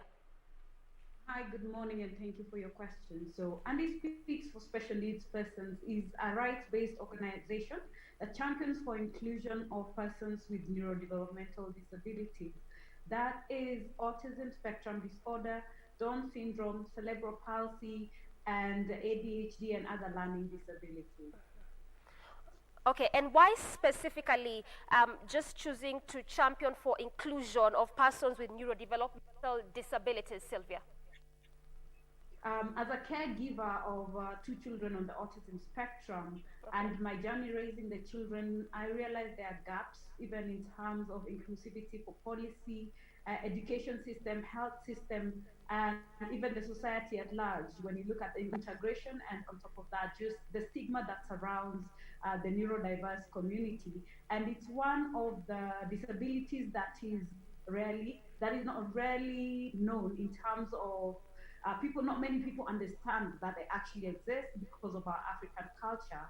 You'll find that most children with neurodevelopmental disabilities will be termed more or less as mentally unstable, while quite if they're just embraced and accepted into the community, given the right equipment and support, they will actually thrive. So that is what we are trying to do, to bridge that gap so people understand and bring forth their children out in the community and place them in areas where they will be able to thrive, find themselves, and actually be able to live a fulfilling life. All right, Sylvia, you've just said that neurodevelopmental disability is not quite known, especially given our African context and our African setup. Probably from where you sit, how much sensitization have you done in terms of giving proper information about this kind of disability? You will see that we have different platforms on all social media. We've done a lot of media coverage also. Okay. We run programs, we call it Neuro Digest. We have a TV show also that I host and educate the general public, even the caregivers. And even during this time for Corona, you find that we're trying to empower the parents to come out and understand how to take care of their children, because it's one of the things that even when you get the diagnosis from the doctors, you're not given any guidance. So it's like you're just told, okay, your child has this issue, all the best, we hope you will be able. There are those who actually tell you they won't be able to amount to anything. So you can imagine that kind of level of discouragement that a parent goes through. Yeah. And putting out my own children to show them as an example that a child can actually achieve speech, take care of themselves, be self-reliant, and that gives hope to another parent. We also run programs in the community also, just doing data and statistics, because that was one of the things that we have realized there is no data that can actually pinpoint how many neurodiverse persons are there. Even with the latest census, that was not able to be achieved because of how vast it was. And apart from that, we engage with also the government and other key stakeholders to identify and be more inclusive and equitable in terms of considering persons with neurodevelopmental disabilities. Okay, well, that's quite a mouthful there you've been doing, at least in terms of proper sensitization of this kind of disability. Now, coming to you, Brenda Kiema, you are someone who deals a lot with learners, seeing that you are, a lecturer at Tangaza University College. From your perspective, Brenda, have universities done enough to improve the learning environment of PWDs? All right, we'll be coming to Brenda in a bit, so I just want to engage my other sets of panelists. I also had mentioned that I'm having Peter Okeo, who is a program manager at Enable organization. Peter, just tell us very quickly, what is Enable all about and what does it do? Thank you so much. Yes, Peter?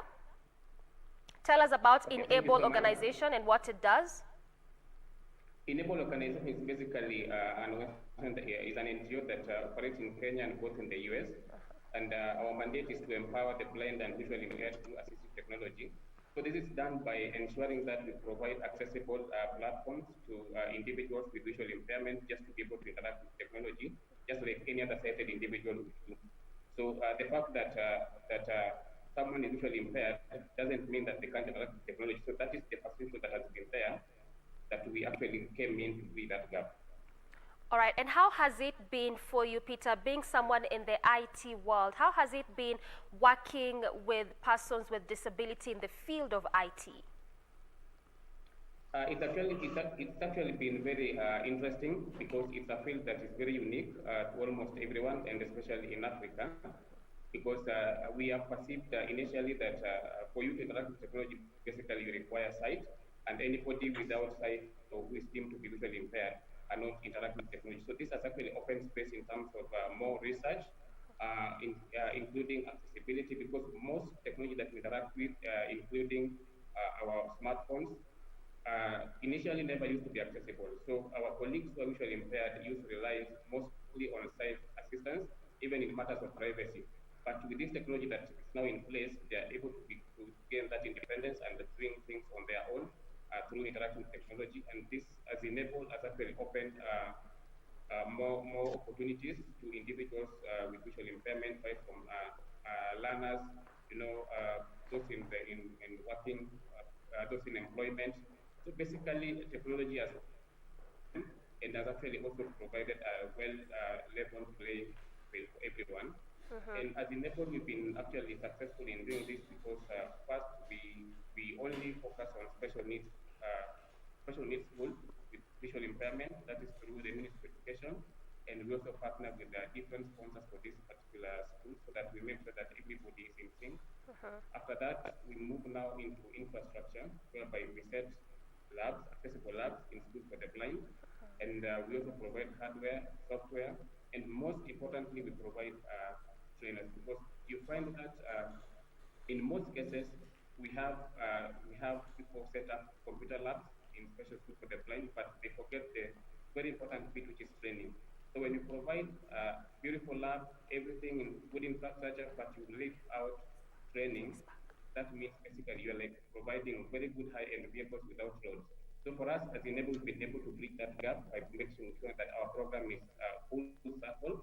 You start from infrastructure, you start from devices, software, and then you finish with the training bit. That has helped us now to be in this field for over 10 years with a success rate of almost 90%, because the school that we've covered, every individual, every learner from grade 1 all the way to teachers have received ICT skills. Now, Peter, you've mentioned something very important, that it's also very necessary to train people, which just brings me to my next question, because you've been able to train at least 15 instructors, and this is on computer assistive technology. Maybe you can just tell us a bit about that. What does that entail, and what kind of work do these instructors do to assist these PWDs? Good question. Actually, usually our understanding of IT or computer science goes when you do it at the university level or middle-level college. It's basically the usual IT that we are used to. But when it comes to assistive technology, we've not been having that program in Kenya. So when we came in, you set up computer labs, and then you find that even during hiring, you can't get an individual who is trained on assistive technology, but they have IT skills and also computer science skills. So what we do, we hire such individuals, and then we conduct training based on assistive technology that they require for them to be able now to train learners with special needs in terms of ICT. So what does this entail? We have specialized software for screen readers. We also have some devices that have got software installed.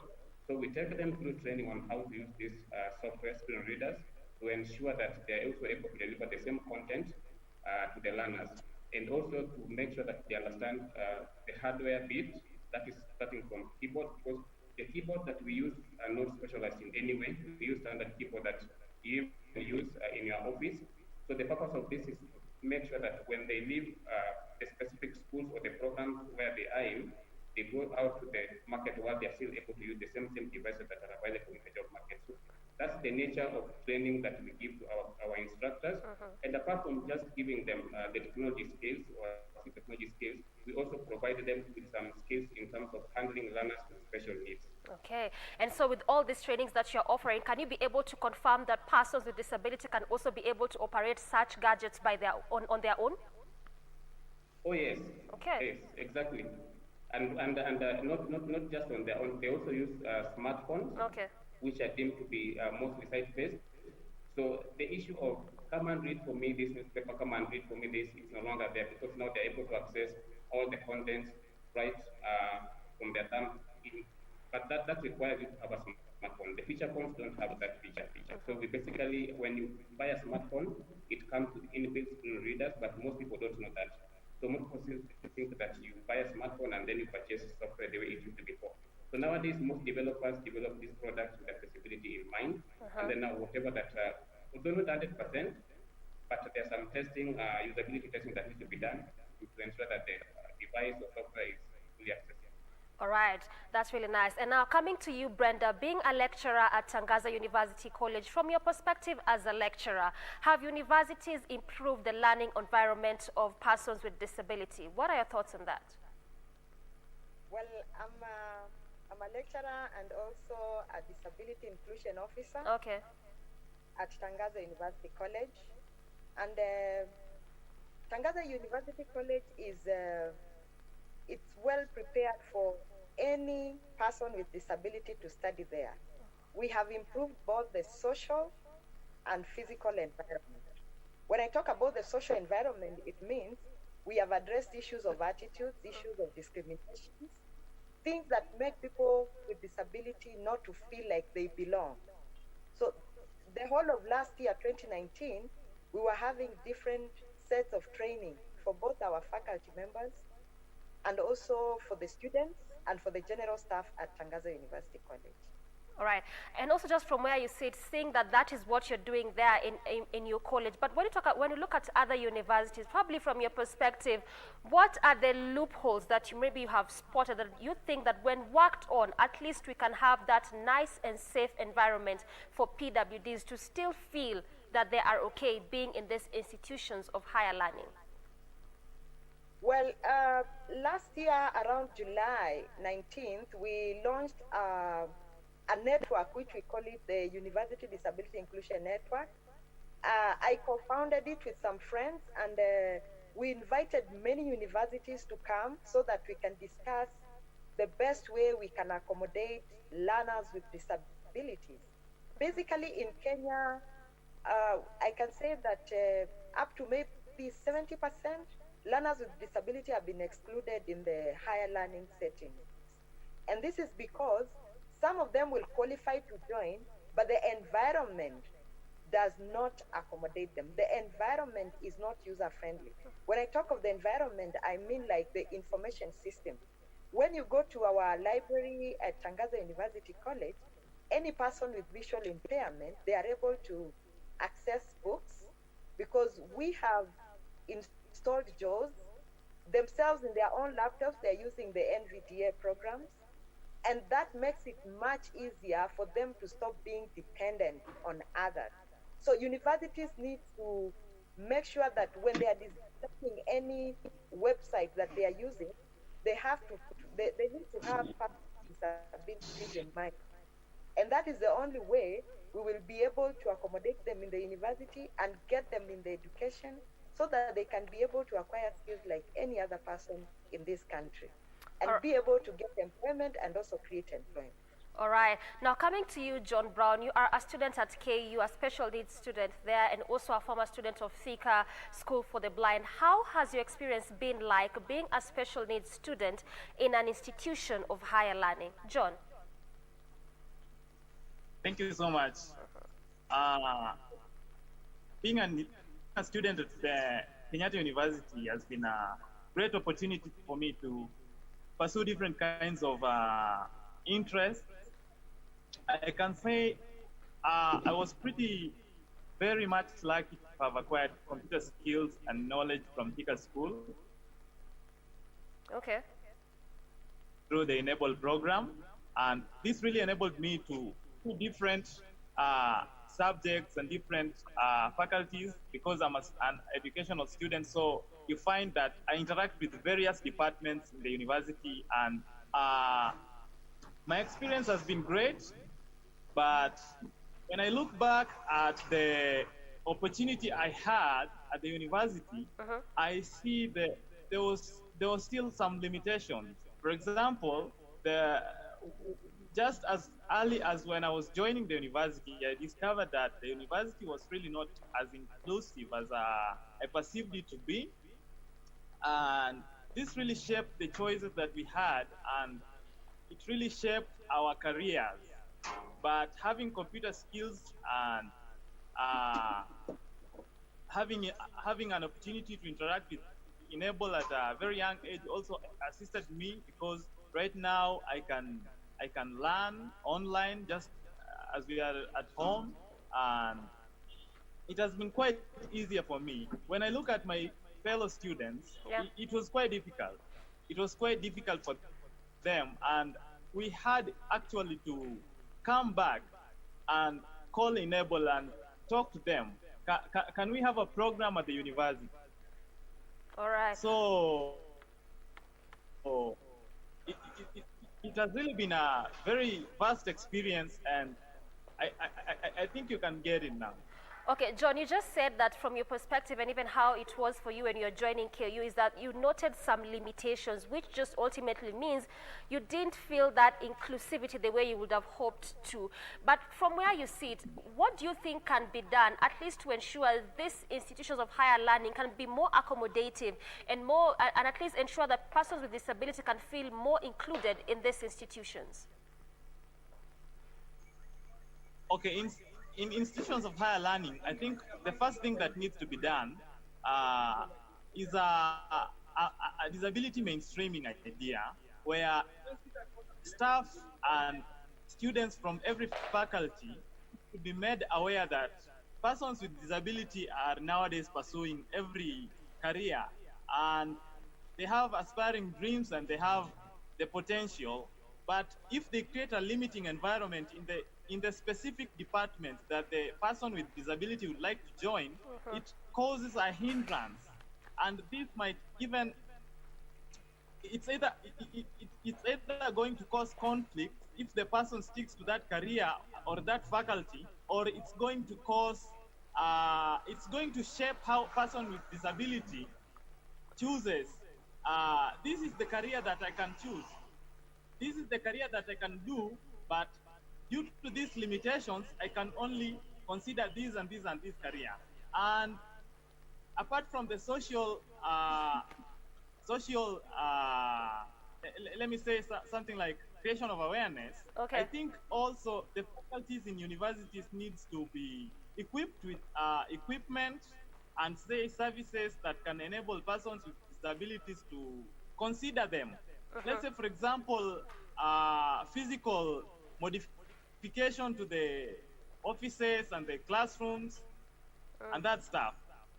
Also, let's say, for example, in provision of material, the faculties need to understand that as students, as long as a student can gain the material in the format or the mode in which the student can access, then that means that the faculty is friendly to any student who wants to pursue the career and has the potential and the qualification for it. All right, John, thank you so much for that. I mean, coming to you, Sylvia, we've just heard what John has told us, his experience, and extensively just describing it for us, telling us that it was not as inclusive as how he had expected it to be. Now, coming to you, Sylvia, when we talk about inclusion, what is the importance of this, and what does it even mean in the first place?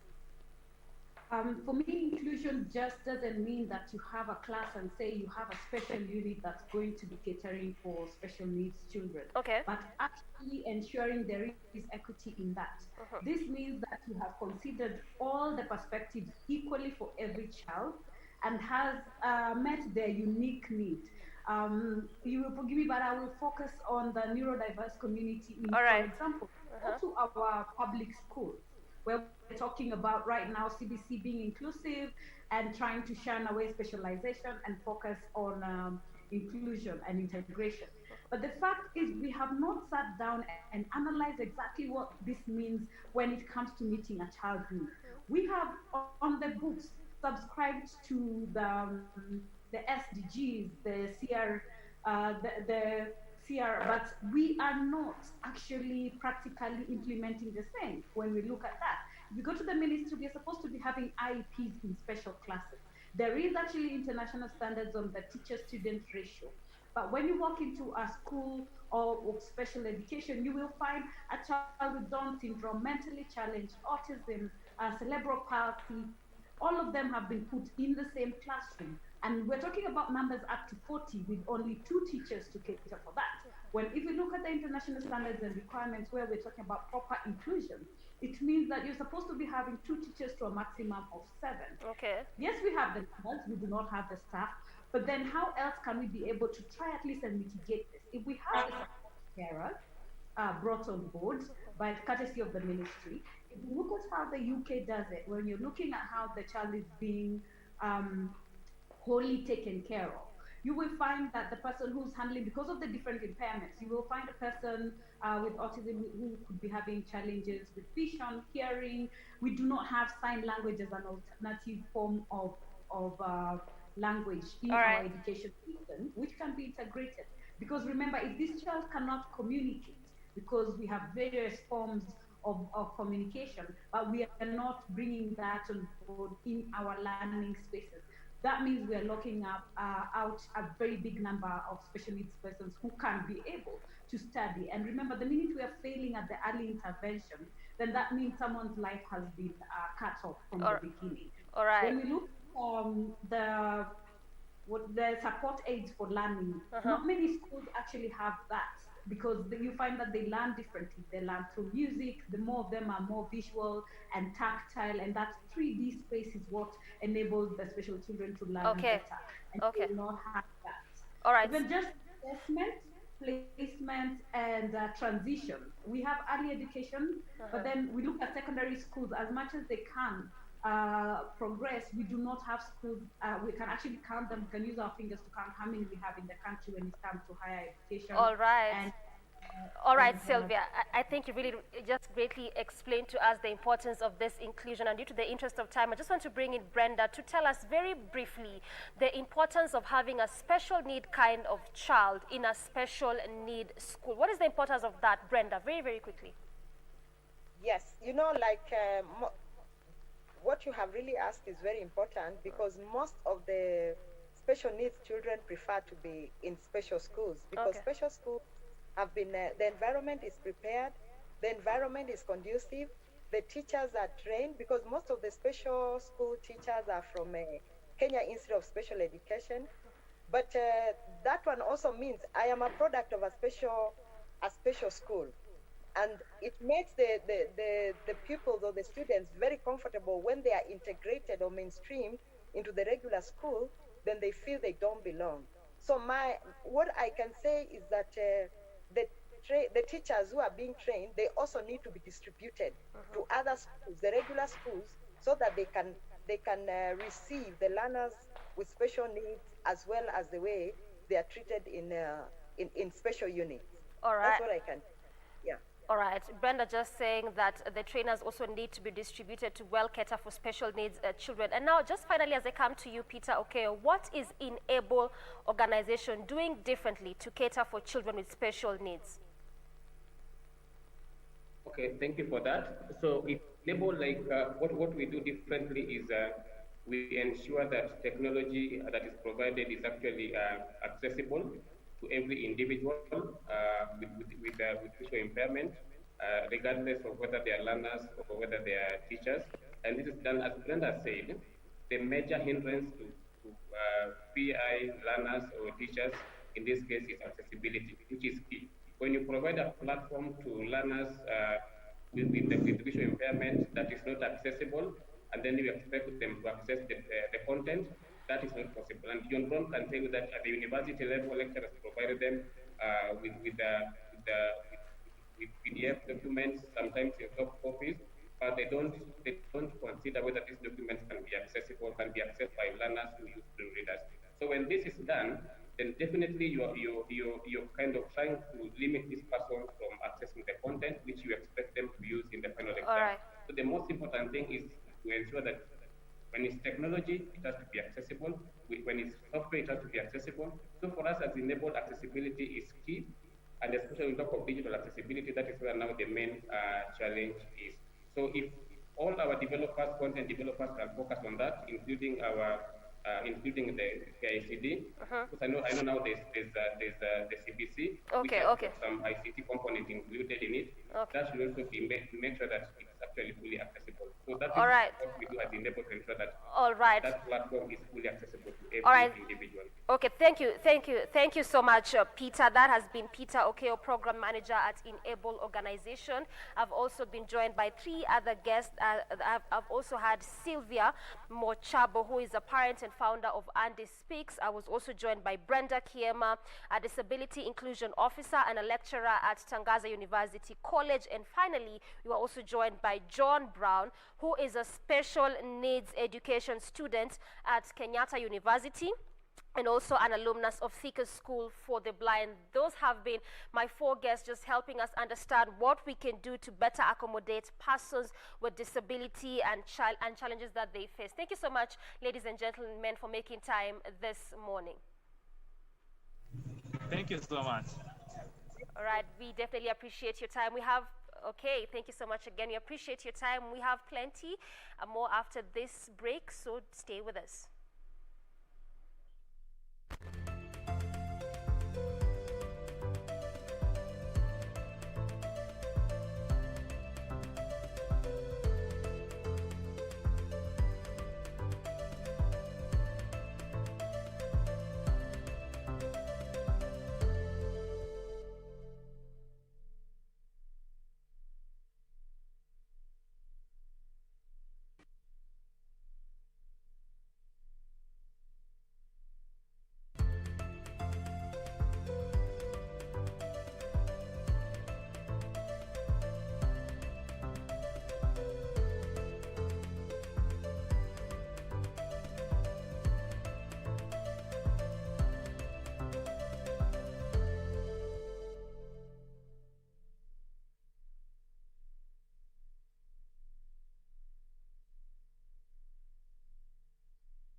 Good morning.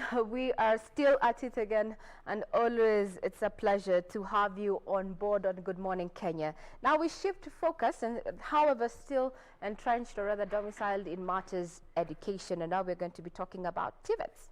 Maybe the question that we should be asking is that what role does TVET play in as far, as the economy is concerned? To put these matters into perspective, I'm joined by 2 guests this morning to just take us through the importance of TVETs and also just tackle the challenges therein and the way forward. On my immediate left is none other than Glory Mutungi, who is the chairperson of Keys Association of Technical Training. Thank you for your time. Thank you. Glad to have you on board. Glad to have you on board as we discuss matters TVET. On the far end now, because we are two ladies and we've introduced ourselves, we wanted to give this opportunity for the gentleman, the only gentleman who is in our midst this morning, to just start off by introducing himself and his organization. Thank you. So my name is Gideon Murenga, and I'm a technical advisor for youth employment and TVET, working with GIZ. Thank you. Thank you very much. We gave him that opportunity to introduce himself, since he is the odd one out on this panel this morning as you're talking about TVET.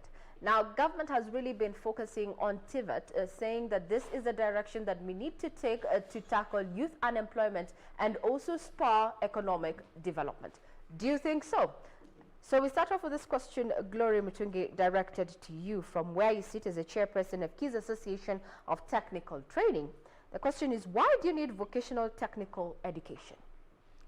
Thank you for that very nice question. I'm Glory Mutungi, the principal Nairobi Technical Training Institute and the chairperson Kenya Association of Technical Training Institutions. The government is focusing on TVET because it's like we have all realized this is the solution for our young people. Because without skills, you cannot produce anything. And for an economy to grow, you require to produce and produce and produce. And then impart the skills to the young people so that they become producers. Yes. Now, since its launch, or rather focus of TVET, what has there been traction at the youth coming on board into this program, or where are we at in as far as the status of TVET is concerned? Recently, something has happened to the young people of this country. Initially, we had free basic education. Since 2019, last year, the government introduced capitation for all TVET trainees.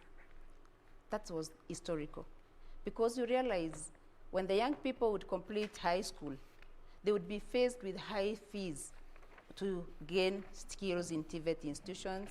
And at one point I realized taking a student to university was cheaper than taking to a TVET institution, because they were not benefiting from Higher Education Loans Board. They were not being given any capitation. But as I've told you, from last year, September, all the trainees in TVET are getting a capitation of 30,000 shillings. And this one actually almost tripled the enrollment in TVET institutions. I can talk of where I am, Nairobi Technical. We were around 2,000 trainees, that is beginning of last year. By the end of the year, after only 2 intakes, the enrollment went to 6,721. Wow. Meaning what? There were so many young people out there. It's only that they could not afford TVET education. The issue of affordability. Now, from where we sit, we have one of the partners that has taken up, or rather is investing in the TVET education, and that is the German Development Corporation. And we have our representative this morning, that is Gideon Murenga, the Technical Advisor, Youth Employment and Vocational Training Program. From where you sit, Mr. Murenga, what is in your take? You've already highlighted the issue of affordability as being one of the reasons that has curtailed enrollment in TVET institution. The capitation has changed the mathematics, or rather the dynamics, as Glory Mutungi has said. But now, from where you sit as a development partner, then what role are you playing to ensure that more young people get to access TVET, or rather get to enroll in TVET institutions? Thank you so much. Yes, so the German Development Corporation is supporting TVET reforms in Kenya. And by this, we have come up with various initiatives to be able to support the growth and development of the vocational training aspects.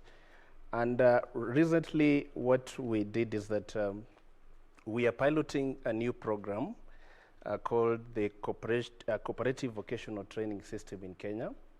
And in this model of approach, which borrows a lot of elements from the German dual training system, I think it's known all over that Germany has one of the most successful vocational training systems. And therefore, it was important that this model can also be, some of the elements can also be adopted in the country. And that's why the German Development Corporation came in with this support. So the pilot model, what it does is that it brings a very strong cooperation between the industry and the institution. So they work very closely together in the implementation of vocational training.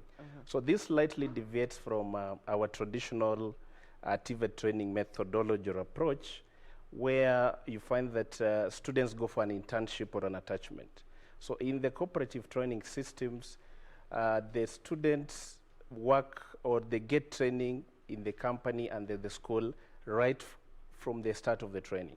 So that means if you're talking about a 2-year diploma course, there are two approaches that can be used. We have what we refer to as a day release model and what we refer to as a block release model. So what we are piloting here will use a block release model. That means 3 months they learn at the institution, the following 3 months they learn at the company, the subsequent 3 months again in the institutional company until they're able to complete the training. So that's just an highlight of that new training approach that we are piloting in Kenya. So technical included, or rather work related as well as theory. We're putting theory and practical concurrently. Absolutely. Madam Glory Mutungi, what do you have to say about that? That particular, cooperation or rather dual training that is now in its nascent stage there, as we've heard from Gideon Murega. What they're saying that now this time we're not just going to be doing theorem, then going back to practical towards the tail end of, the learning process, but now this is going to go concurrently. From where you sit, what's your take on that? That is the best thing that is happening for TVET trainees, because initially there was a lot of complaint about mismatch of skills and the industry. Currently, Nairobi TTI is also lucky to be in that program and other several institutions. And what will happen here is that industry is involved from the word go. From curriculum development, they're the ones who are saying what are the occupational standards that are expected for these young people when they come to our institutions. So it's not a curriculum that is theoretical or it's just channeling out graduates. It is a curriculum whereby the industry stipulates what they require in the industry, and they are involved in the curriculum development, which is currently happening in this country through CEDAC. So what is going to happen is that the trainees will come to the institution. Already the institution have collaborated with the industries. Several institutions, for example, Nairobi TTI, we are collaborating with the automotive industries, that is Bosch, Toyota Kenya, and others, so that our trainees will come to the institution, they learn bits in the institution that is theoretical, and go out for those 3 months to these industries. Meaning what? By the end of the training, the industry has recognized the talents of these trainees. So most probably they will be absorbed by those industries. Yeah, that is the beauty of this model. Yeah. Now, Murega, taking it back to you, like from where you sit, then what impact, especially long term, is integration of school-based learning with work-based practice? How then will this change the dynamics in as far as development is concerned? Given that the statistics that we have right now, a majority of youth remain largely unemployed, not uneducated. They've gone through the system, they have the papers, but they're still tarmacking. Thank you for your question. Yes, so it is true that there's high unemployment rate among the young people in the country. And in the world that we are moving into right now, the unique skills that individuals will have will be the differentiator. And how to prepare the youth for the world that is coming ahead, we believe that this model will come in with a number of advantages. One will be that there will be a smooth transition of the employees or of the trainees to the labor market. That means they are already being updated with the new technologies required in the industry, because they are training also at the industry at the same time. Another advantage that comes in will be, so there will be a very strong coordination between the school part of the training, that means the TTAs and the industries. So when that coordination comes in, because how that model works is that, so the TTAs and the companies work very closely together. So they have regular meetings on a let's say on a monthly basis, for example. They are discussing the progress of the students, both at the company place and at the school. So with this, you find that the companies and the TTAs work very, very closely together. So there will be no issues of companies or industries complaining later that we have been given students who are unqualified or who lack the necessary skills, because they also took part in the training of those students. So this gives an advantage even to the students and to the trainees, because we understand that the needs in the labor markets are changing very fast right now. So because by virtue of students being attached to the companies, they are also adapting to that change in the needs. And therefore, it gives a very strong labor market orientation to the training courses that are being delivered within this system. Very well said. Now, let me bring it back to you, Madam Glory Mutunge there. From where you sit, you're a principal of a technical institution, Nairobi TTI, right? Yes. And also the chairperson of the Kenya Association of Technical Training. There's been a perception that TVET institutions are the last options, seen as, you know, the last option for a failure. You know, we have not really married into the fact that why we need TVET institutions. Yeah. What are you doing in your capacity to change this perception and get more young people on board? Thank you. I have been TVET for the last almost 20 years or more, and it is very true. The perception used to be negative. I have seen situations where parents would come to my office bringing a young girl or a young boy after Form 4, and they would declare in front of me that this one failed. That is why I'm bringing him here. The other one did very well. I took him to university, or I took her to university. Even when it comes to school fees payment, they would tell me that we paid for the one in the university and high school. We don't have money, but let him or allow her to be here. I start from that point by giving them real life examples of very successful people who have gone through TVET through my own hands, and they are very successful. And I encourage the parent and tell them, just give them 2-3 years. This will be the best child in your home. I give them an example I was given by my lecturer, that he had 3 sons. 2 went to university. They did very well, and they're doing very successful. One who did not manage to score enough marks to go directly to the university, went to a TVET institution, did a diploma in electrical engineering. When the boy completed electrical engineering, he didn't look for a job. He went to industrial, opened a shop, and he became a very successful businessman. And he would tell us, outside there, the car that is parked was bought by the young man who went to TVET. When you give that such a story to the parents, and to every function I go to, I talk about TVET. Even in a wedding, I will market TVET, because it is a perception, which is not true. Most young graduates of TVET end up either employed or self-employed, unlike someone who has only theory waiting for a white-collar job. So it is a perception that we need to change through sensitization, and the government has taken it up. We continue doing that. Yes. Now, there's also this perception that only a person who has scored below, or rather below par, does not have the entry level kind of grades to get into university, is the only person who can actually join a TVET. A students, can we join TVET? Maybe we can start from Rega. I can see him smiling. I don't know about what he got in before he comes in. I will tell you one thing.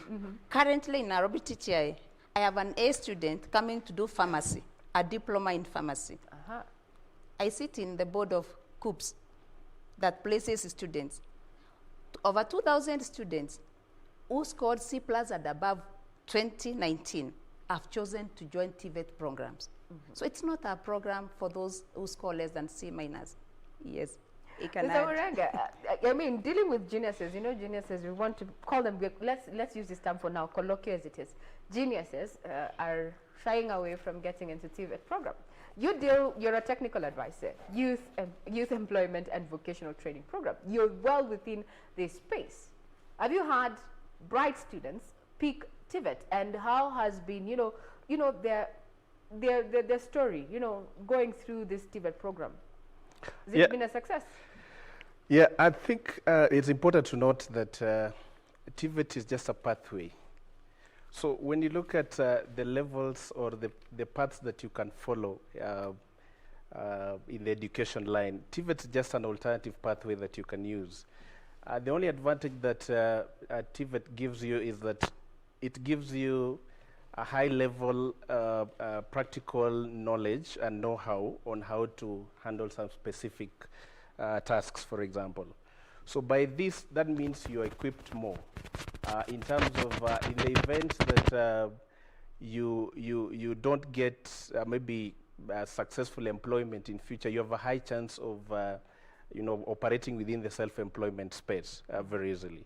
So looking at it as a pathway, therefore, as Madam Gloria has mentioned, there are students who still got A's, but they still feel that they still want the practical and know-how and those practical skills, and they feel that let me go through TVET. But you see, it does not prevent them from going to higher education at some point. When you look at the Kenya National Qualification Framework that has been provided by the Kenya National Qualification Authority, the pathways are very clear. You can start at level 5 and still proceed all the way to even PhD level. And you'll agree with me, but that's maybe from my own analysis, you'll find that there are a good number of even professors and PhD holders, doctors, who, when you look at their pathway, they started at diploma level. So it's just a pathway. It's a pathway. Yes. TVET is a pathway. Yeah. And we're already getting feedback in regard to TVET and the perceptions that are out there. So on Twitter, we have, it's Lillian Mumbe. She says, TVET is one of the key avenues to tackle youth unemployment. I'm currently doing a research on factors that influence trainee acquisition of employable skills in TVET colleges, and sure, the findings will be helpful in Kilifi County and Kenya at large. Thank you for the debate. Thank you very much. Keep it here. We have experts who are, pro TVET and just helping us just understand and change the perception around TVET. It's Lillian Mumba saying that she's accepting that this indeed is a pathway and an opportunity. Now talking about opportunities, from where we sit, where you sit, Madam Glory, where are the opportunities for young people? Which sectors are really integrated in as far as TVET is concerned? You've already mentioned that Nairobi TTI is, more inclined to the automotive sector. But, holistically, where are these sectors that we are really focusing on as far as TVET is concerned? To answer your question, there is the Big Four agenda. All the Big Four agenda are in TVET. From construction, from manufacturing, agriculture, hospitality, health. Those are all opportunities for TVET graduates. Currently, the government is targeting to have a TVET institution in every constituency. And they have already constructed 60, 70, and now 30 are underway. And there were others which were there. We have 11 national polytechnics and KTTC. What does this mean? All these institutions are offering skills in all those areas of the Big Four agenda. The kind of equipment that have been acquired for institutions are high level because it's from even value addition, whereby, for example, if in an agricultural area, for example, Nyeri, someone will go and get milk and produce and pack the milk and take to the industry. So within the Big Four agenda, what I'm hearing from where you sit is that within the Big Four agenda presents opportunities for employment for the youth. Now, since we're talking about the issue of skills, we've been called half-baked, especially those who went through university. We've been called too theoretical, half-baked, not good for the market. TVET is here. So we can always go back and do a TVET and add on to that our skills. Kenya is now a member of the World Skills International. Now, what does this portend for the country? What does this mean for Kenya? This is an opportunity for our youth to showcase the skills that they can innovate and come up with. One thing, already TVET has been showcasing at different levels, regional levels. For example, I said I'm the chair Kati. Kati has 5 regions. We have Coast, we have Western, Rift Valley, Mount Kenya, and Nairobi region. We come up with exhibitions, innovations from our TVET trainees. They go and showcase and compete among themselves at the regional level. We move from regional level to national level. They compete, and finally they even go to the Science Week. Now, this one is bringing the worldwide competition. A few months ago, we had the president of Germany here and the president of World Skills Show. He visited several institutions. He was Kiambu, he came to Nairobi, and he was amazed by the skills that our youth are able to come up with. So the question is, when is Kenya going to join these competitions? Good. When are we? Yeah, we are looking forward to that because the process has been started. The president actually approved it, and I believe Gideon should be telling us. He will. Yeah, because I thought even this year, maybe it's just because Corona is with us, we were supposed to participate. Because Kenya, we are ready. We have the trainees who are #1 international, and they can now go to the Africa Skills Show. Skills Show. And finally to the World Skills Show. Now, Gideon Murega, are we ready? Are we ready to showcase in a global platform what our youth are, what we're churning out from TVET? Are we? I think Kenya is ready. Kenya is ready. Our youths are ready.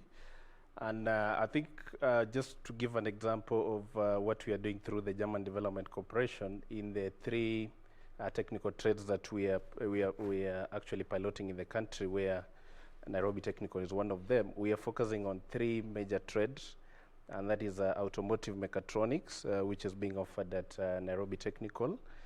We have industrial mechatronics being offered at Kiambu Institute of Science and Technology.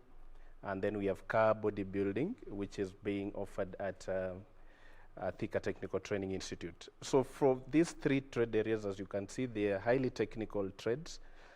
We have brought in, we have facilitated the support of industries to take part and actually support that training.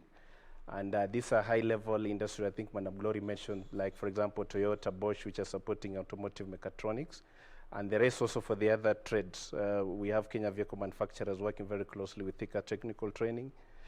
We have KVN working very closely with Kiambu Institute of Science and Technology. So by virtue of that, you can already see that the students who are going to go through this course already, they will get mentorship of the highest order. And I think by virtue of that, I can confirm that just using that as an example, Kenya is ready. Kenya is ready. Yeah. Now, this program is set to end in December. So what next? As in a nutshell, as we come to a close, what next after December? Yeah, I think we will be exploring an opportunity. Of course, the German Development Corporation still supports TVET reforms in Kenya and is still supporting vocational training as a whole. And yes, we'll be exploring ways of even to continue supporting the 3 trades and probably even open up to other areas. So of course, these are discussions that take level, usually happen at the government to government level discussions. And I mean, after that opportunity comes up, of course, we'll continue providing that support. Opportunities abound for the TVET sector. Now, as you come to a close, Madam Glory Mutunge, because this is not a conversation that we can have in under an hour. There's so much to talk about, especially now this time that you're dealing with issues of youth unemployment. Questions is, we heard yesterday from the president's speech that the education sector is going to give us feedback in regard to the reopening after COVID. From where you sit, what are the options? What are you looking at in as far as reopening, these TVET institutions during this COVID situation as we come to a close? We are planning for reopening. And the good thing, TVET is going to produce masks for the trainees. We are fabricating hand washing machines that we're going to use. We are getting automatic ones that are being innovated by our own trainees and the technicians, so that once we are set to open, we'll have all set within the institution. The good thing with TVET is that we are producers. We are going to produce for high school, to produce for primary schools, the masks, to produce sanitizers for them. Most of our institutions are already taking their products to KEBS for approval. So apart from COVID being a disease, for us it's an opportunity to scale up and also to produce and even sell. So we are going to do production units at the same time taking care of our trainees. The only challenge which we are dealing with is spacing because of the numbers that we have, but we are equal to the task. Very well said. My guests this morning have said that, TVET is not just for failures, and that is a perception that we need to change because we need to move forward, moving away from theorem and focusing into practical skills. TVET provides an opportunity for you to be labor ready. My guest this morning has been Gloria Mutungi on my immediate left, who is a chairperson of the Kenya Association of Technical Training and also the principal of Nairobi Technical Training Institute. While on the far end, the only gentleman in the panel this morning has been none other than Gideon Murega, who's a technical advisor, Youth Employment and Vocational Training Program at the German Development Corporation. I'm being your host, Regina Manyara. Glad to have had you on board all the way from 7 to 10. Now, leaving the able hands of my colleague who's coming in for News Check. Remember, same time tomorrow, we meet and talk about matters that are current and close to our hearts. Matters politics, matters business, matters sports. And in the event that you missed this particular broadcast, log on to our website, that is www.kbc.co.ke. Remain stiff. Now, as the President said, the onus falls on you and I to ensure that COVID-19 does not rob the country of very much needed human resource. Have a great day ahead.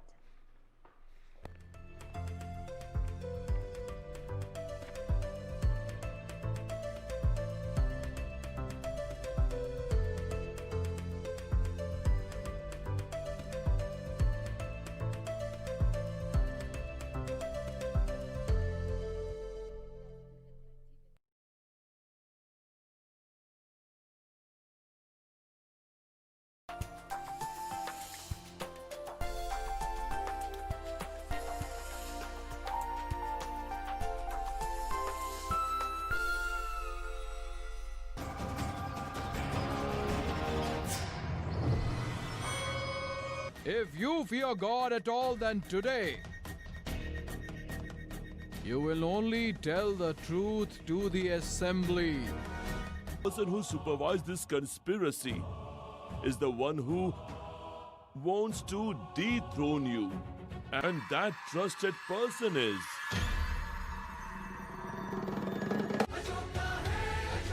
On the next episode... I have to go to Miami and I want to ask you to look after Diego for a few days. You're going to Miami? You don't believe in Juana anymore. You should never have believed in her at all. Why did you? What is it? What's the matter? Do you feel well? I'm sorry. I'm sorry, Dahlia. You can stop the drama, Juana. We know who you are. Mother! My boy! In love with Ramon.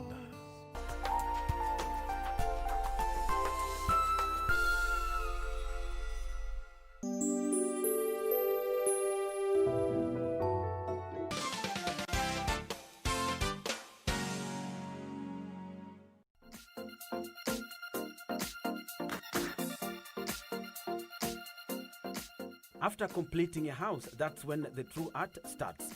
The interior and exterior design of the house tells more about a person's personality than words could. This is where people like Tajiri Gitonga come in. My name is Tajiri Gitonga. This is what I do. It's paints. So this is basically silk coat paint. This is a company we import from Turkey. Import the products from Turkey. They're called silk coat paints. They have normal paint and decorative paint, and these paints are very ideal, especially for art, because they have no smell. Paints come in different colors and textures. Depending on one's taste, they can have tailor-made mixture to meet their own specifications. While some people prefer normal paints, there are those who only appreciate decorative paints. Normal paint it has a few categories, but it's basically what you see in most houses, covering the walls. You see it in any color, either blue, red. It's just a block color and no texture. Just the wall texture is the texture that you get when you apply the paint. But for decorative paints, they come with their own texture, and they also come with their own different colors. Some have multiple colors, some have one block color, but they all usually have different textures. You can have rough, you can have smooth. Even for exterior, you can have smooth and rough for exterior, different colors, and you can design them the way you want to.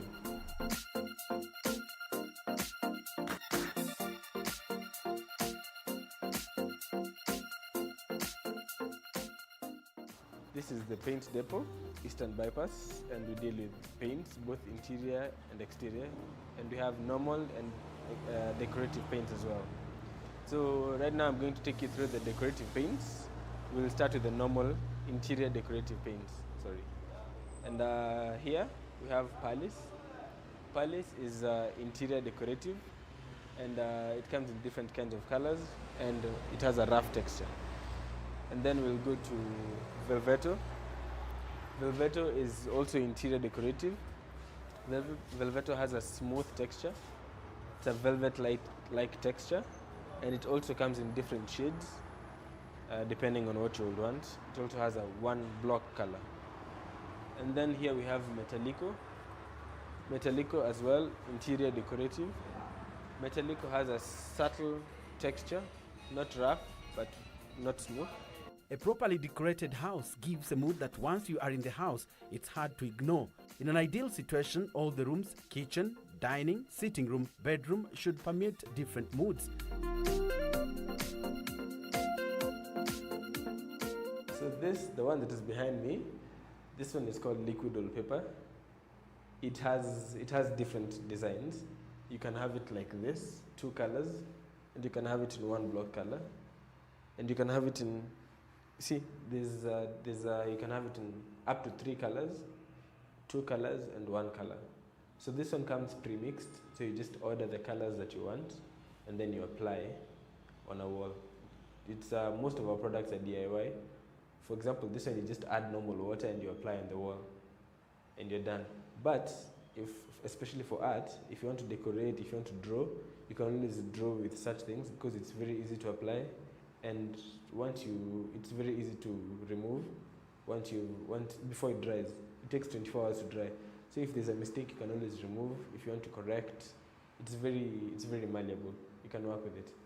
In every form of art, creativity is key. It's here that an artist imbues what he or she is making with something that's unique. Tajiri understands and loves this part of his job. My personal favorite is one called Mamarito Crack. So it has a very involving process, and I think that's why I like it, because it's a 3-step process of applying. You apply the first coat, you blow dry so that it can heat crack, and then you apply a separate color on top, and then it comes out very beautifully. And then there's also Palace. Palace, usually you just use a brush, but you can do different. Now the Palace depends on the strokes of the painter. So this is where you get to know, this is where you can unlock your creativity with such paints, because each painter's stroke is different from the next one. Yes. And especially for Palace, if you want to draw something, if you want to create something new, it's always the best paint because it has a very interesting texture, and it's very malleable. You can do different things with it. It also comes in different colors. So in case you want to have a whole drawing, you can draw it and have a texture and the colors different and separate. And there's also this liquid wallpaper, especially for children and rooms where you want to give it a soft, smooth touch. This will be very ideal, and this is also good for drawing, especially since we have the block color one. So you can always maybe you can do this for the whole wall, and then you want to draw something like a cartoon character like Mickey Mouse. You do a stencil and then you just do it with the block color so that it stands out.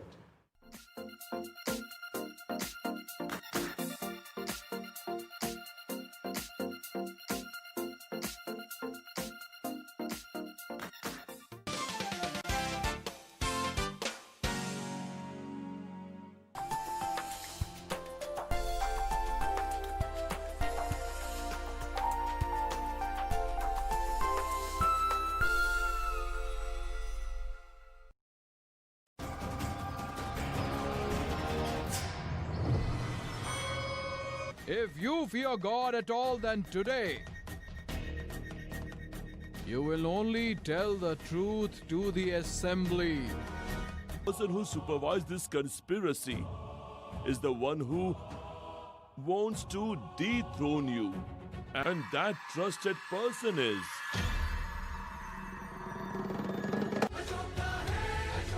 On the next episode... I have to go to Miami, and I want to ask you to look after Diego for a few days. You're going to Miami? We don't believe in Juana anymore. You should never have believed in her at all. Why did you? What is it? What's the matter? Do you feel well? I'm sorry. I'm sorry, Dahlia. You can stop the drama, Juana. We know who you are. Mother! My boy! el paraíso In love with Ramon.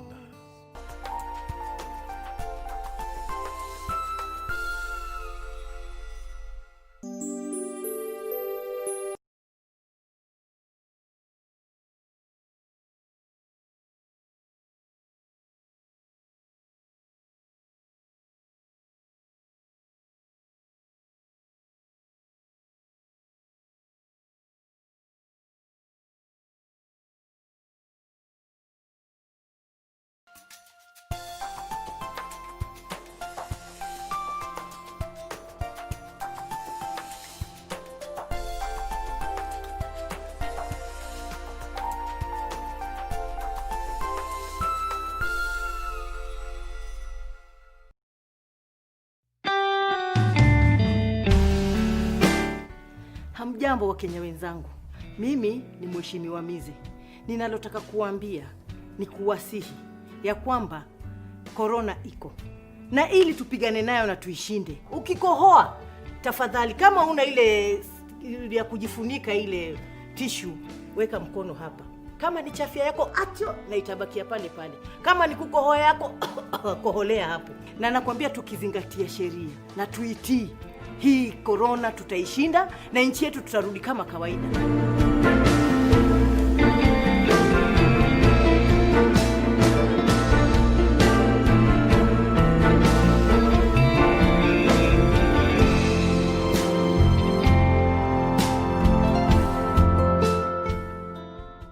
On the next episode of Corner. You got into something with her when it was convenient for you. It's not like that. Wasn't it?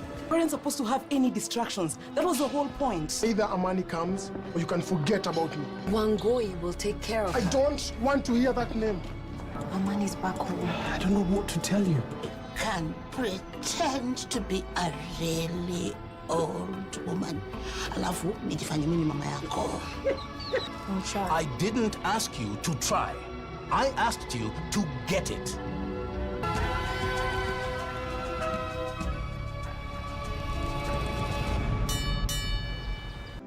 Joel huwa tumi mtu.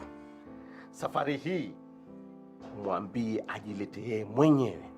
Get out of my house. Get out. You will regret. Bwana Kisaka. Vipi? Nilikwambia uende zako ndo usirudi hapa kabisa. Umechiki kama?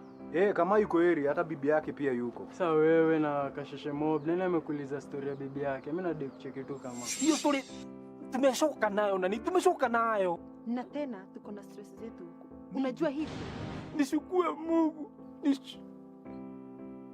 Shukuriwa. Nilikosea kabisa kuoa. Unamaanisha nini? Kazi ni kuchekeshana huku tu. Hakuna kitu kingine. Ndio mapenzi hayo. Wacha ikae.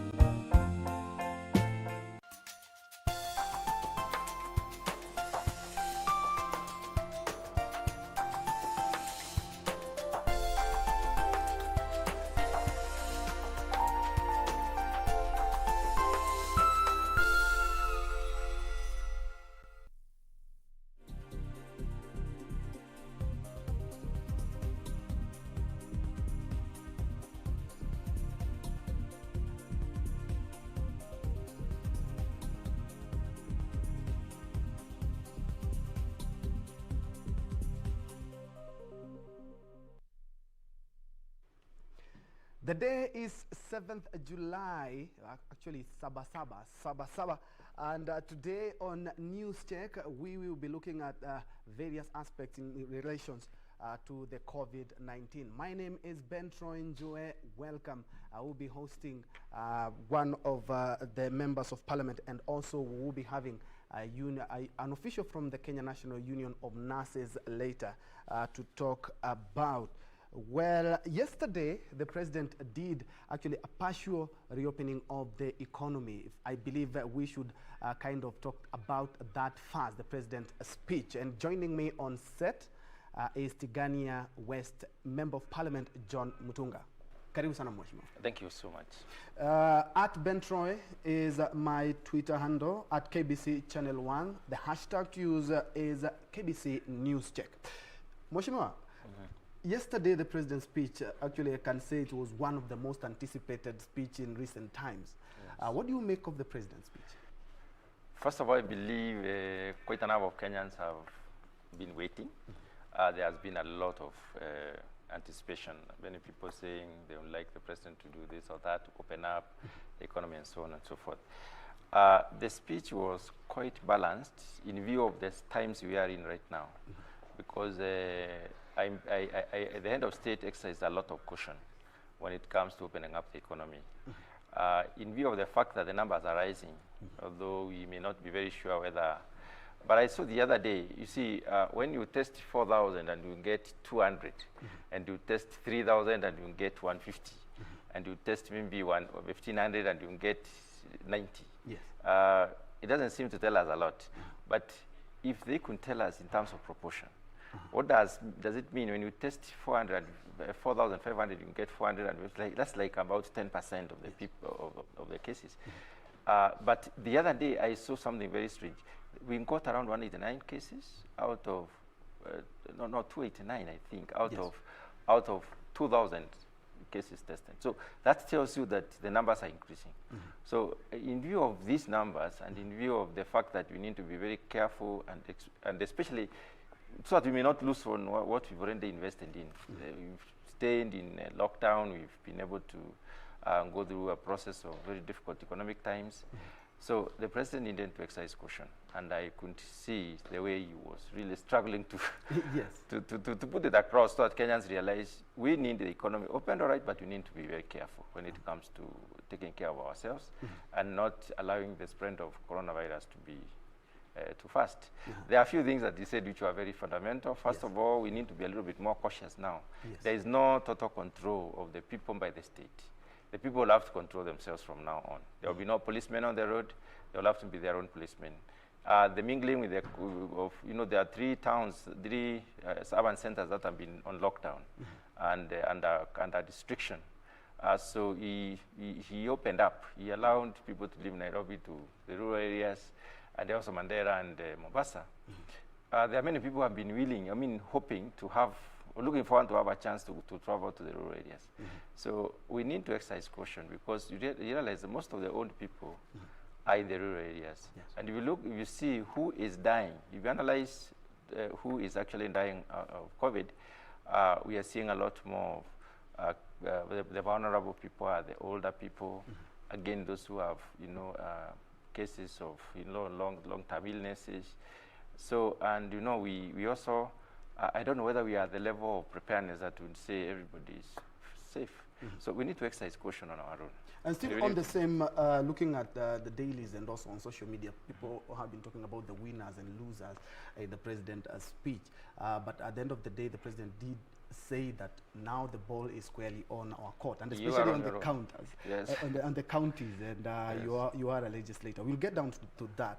But the travel, he's talked about winners being religious gatherings, air travel, education institution, because at least we're expecting the Cabinet Secretary, George Magoha, to talk about that. What do you make of the religious gatherings? Because actually, from the raft of measures that he mentioned, 100 people, children under 13 years are not supposed to attend church or worship centers, people over 58, 100 people, and we very well know how Sundays are. Will this pose a big challenge?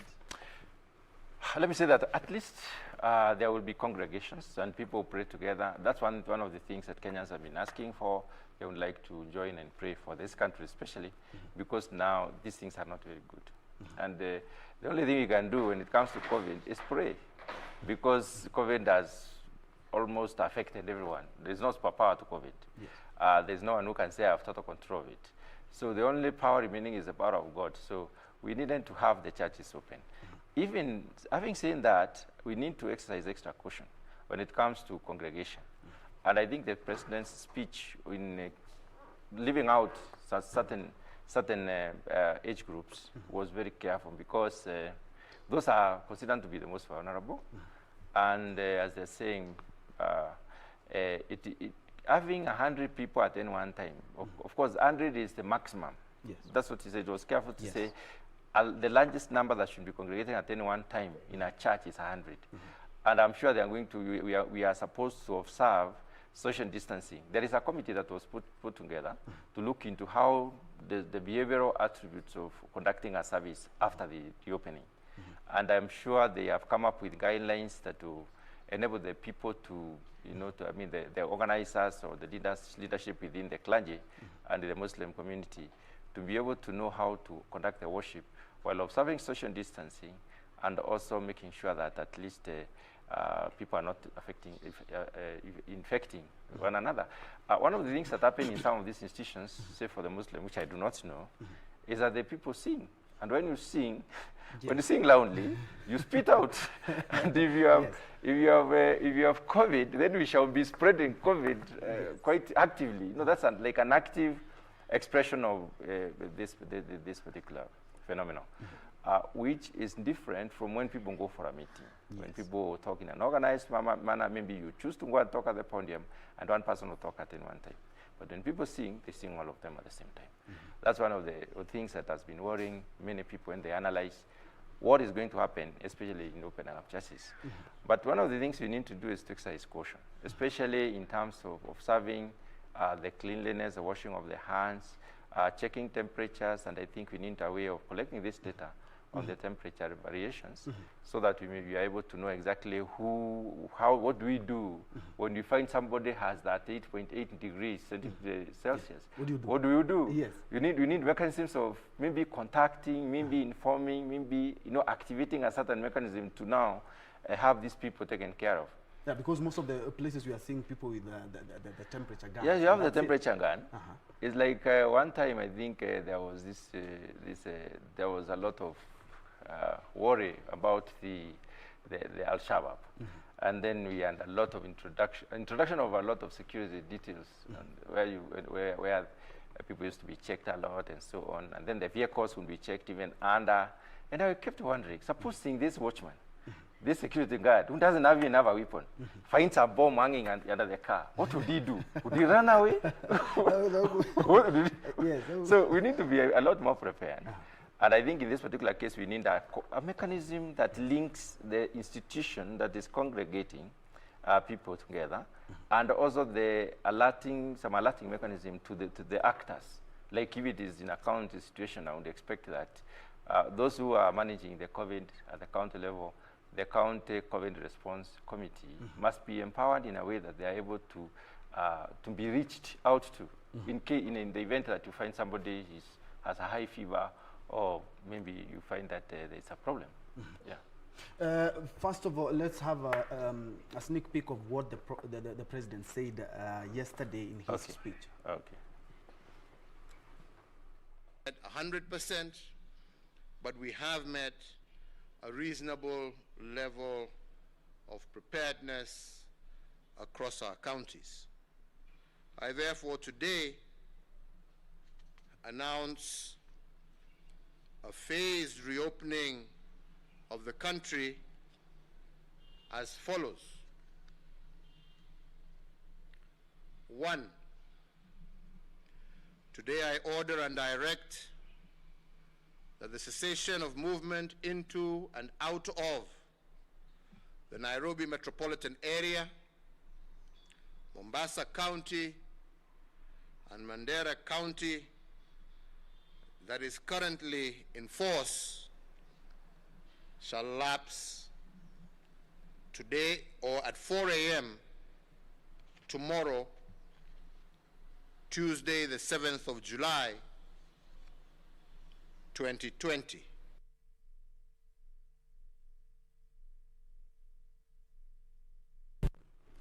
Let's now look at what the president has just said. Of course, the speech, that was a recorded speech from yesterday, the travel up country, and he was very categorical that you are taking the virus to your folks back at home.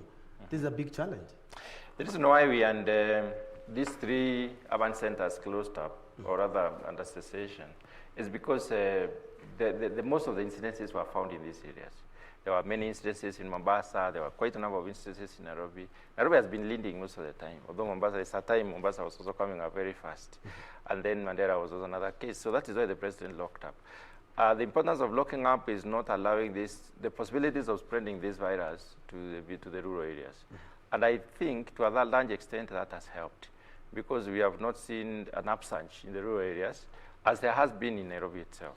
So as we near the peak, which I don't know at what point we shall be saying we are at the peak, I think it will take personal discipline now for people to still remember the people down there are significant others, and therefore it is good for us to try and refrain from traveling to the rural areas. And assuming, since rural is presumably safer, then we could probably go there and stay there. The other thing that has helped is the transport system.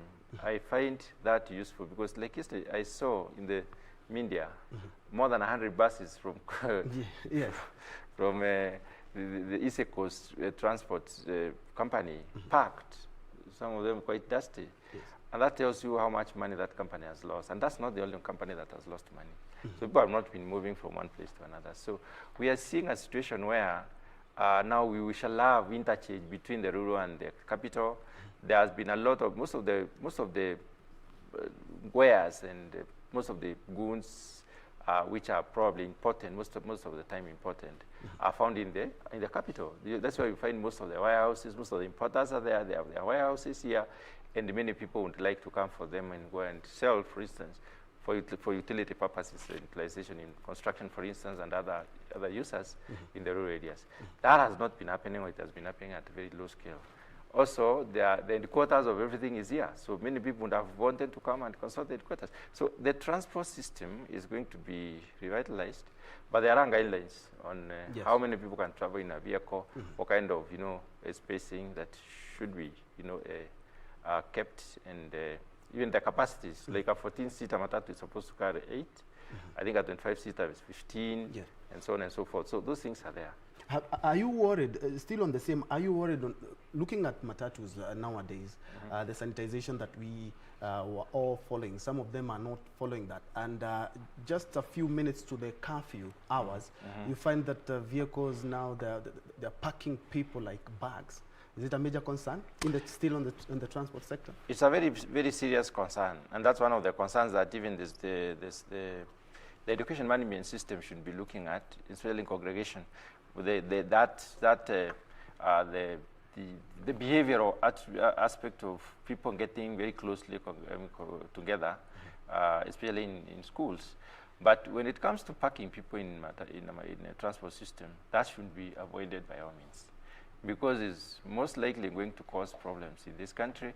And I think people need to know that the onus relies on them. Their safety is in their hands.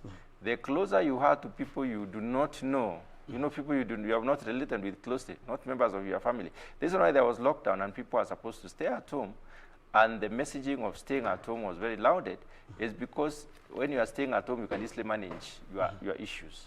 You can be able to know we are okay, or you can even get tested and know that you are safe, and now you can be safe. But anybody you meet from anywhere is suspect. And therefore, it is important for us to observe that especially.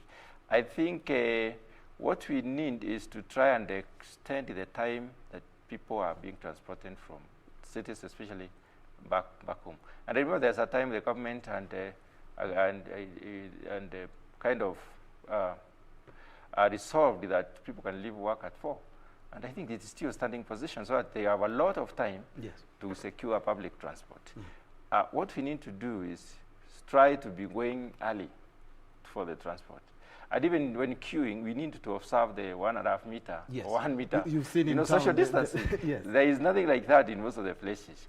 And I think people should stop joking around or playing down the COVID-19 as an issue, because it has affected countries.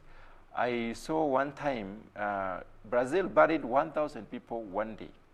1,000 people a day. Those are very many people, and they can quite easily overstretch the capacity for anything, even for people to bury others. So it can be very serious. So we need to be very careful, because COVID is a killer. COVID doesn't have any any medicine as far as at now. We can only keep ourselves safe by observing social distancing.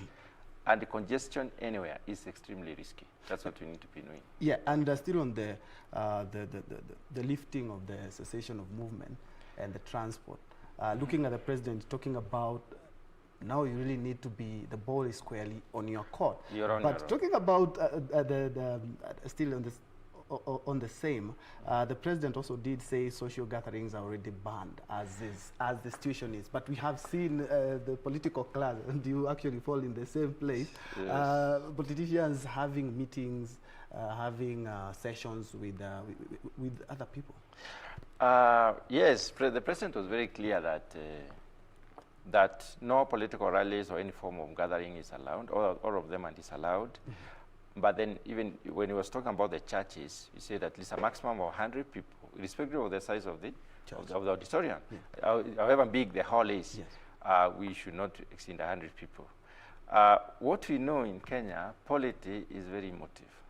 Whenever people are meeting on political issues, the intentions are always very good, that we shall go and resolve our matters amicably and in a more civil manner, but then it ends up being quite emotive because people feel they have been denied an opportunity probably to express themselves. Others feel they have better ideas and they may need to express them. And therefore you realize people compete for space. And in the process of competing for space to speak, they end up now, over socializing. They forget about social distancing even at this particular time. They forget about, even covering wearing the masks. They forget about many things. And what that means is that we risk a lot by allowing ourselves to be in an emotive situation when we are many under the COVID situation. A big relief to people who wanted to go up country, because some people have lost their jobs, some have been retrenched, some have closed businesses, and actually others have been evicted. We've seen some evictions, and they were saying that we can't be able to go home because of the curfew, the cessation of movement. A big relief? Well, it's quite some relief. Something I would like to say is that people in Nairobi or Mombasa or wherever, not because they want to live there that much, it's because they're looking for opportunities. And this is where probably the business rise better, there are more opportunities in the service industry and also in the manufacturing sector and others. So when that opportunity is denied, and that is a source of livelihood for an individual, the best option is to go back home. And going back home is like to chill out, to try and be there for, as long as the situation prevails. So people are not able to go because of the cessation, of the cessation of movement. But the lifting of the cessation of movement, therefore, means that people are able to make choices, whether to continue staying in Nairobi or to go relocate home until this situation improves, or until probably all the businesses are opened up and all the other, even formal and informal opportunities are opened up fully. And something that stayed or remained intact in the president's speech was the curfew.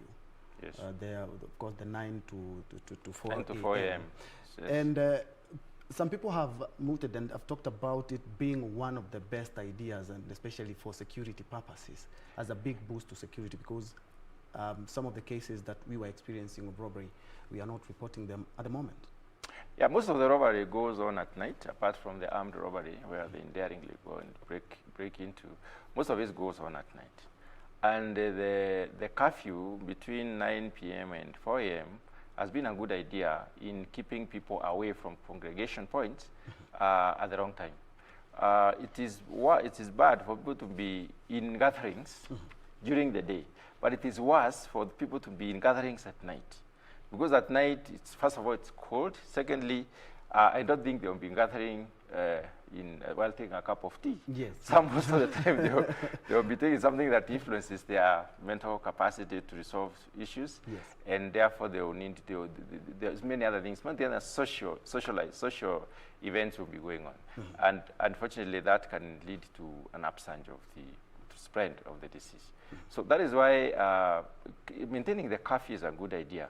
When it comes to what you brought up as the issue of robbery, I think when thieves know you are at home, they would rather not come. Secondly, when they know that they are likely to be seen crossing from one point to another, they would rather not move out. Thirdly, curfew is a very serious, serious condition. When we are in a curfew situation, it means by law you are not supposed to be moving around. And even if you are moving around, unless you are offering essential services and you have proof of those services, then can you be allowed to move around? So people know you can easily find yourself in a lot of trouble if you move around during curfew. That's why they use the word curfew. Curfew is serious. Yes. It's about the most serious form of confinement. Yeah. Yeah. And some people have talked about air travel. They have jitters that they will be having air travels at least from 15th of this month. And the first case that was reported actually in Kenya was a flown-in case here in Kenya. What do you think about the air travel? Should we have at least stuck with the domestic travels for now? Any air travel can quite easily spread the virus, bearing in mind that it is airborne. In airplanes are mostly air conditioned, and the air conditioning tends to mix up the air a lot. So if there is a case of a sick person within an airplane situation and others are not sick, the most likely thing to happen is that they will get the virus because it will spread across, since it's being blown by the air conditioning. I do not know whether you can have air travel without air conditioning. That's one of the things. Secondly, probably maybe then the airlines will have to buy the 95 and type of N95 masks, yes, which can try to protect you up to 95%. That's what I hear. That can be one of the options that they can take. It might be a little bit more expensive for the passengers, but in any case, we cannot rule out the need for air travel. People have been waiting to, for the opening of the the domestic flights, and I think they are quite relieved because people have been wanting to go to like Eldoret, like Western Kenya, yes, like Mombasa and Malindi and so on. With the opening of the domestic flights, I think it's a positive idea, but we need to exercise caution. I think the airline managers, operators need to look at how do we make it safer for those who use the aircraft. Because aircrafts, first of all, they are air conditioned. And in the air conditioning situation, the likelihood of sharing the virus is very high.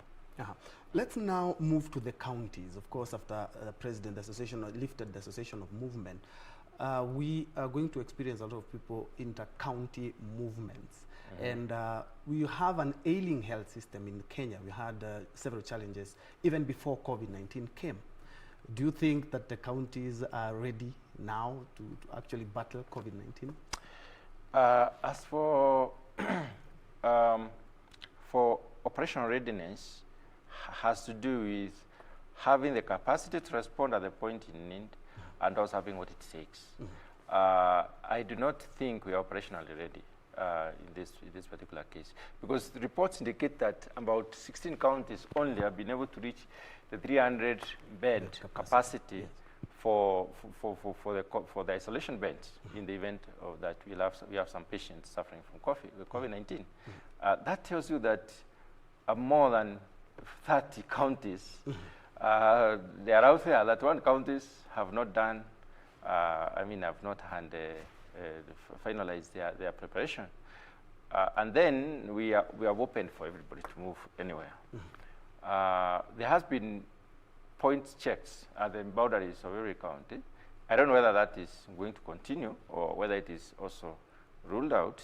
But what I know is ruled out is cessation of movement from Nairobi to Mombasa and Manyara. But I think those others will remain. What I wonder is where do we use this data that you collect?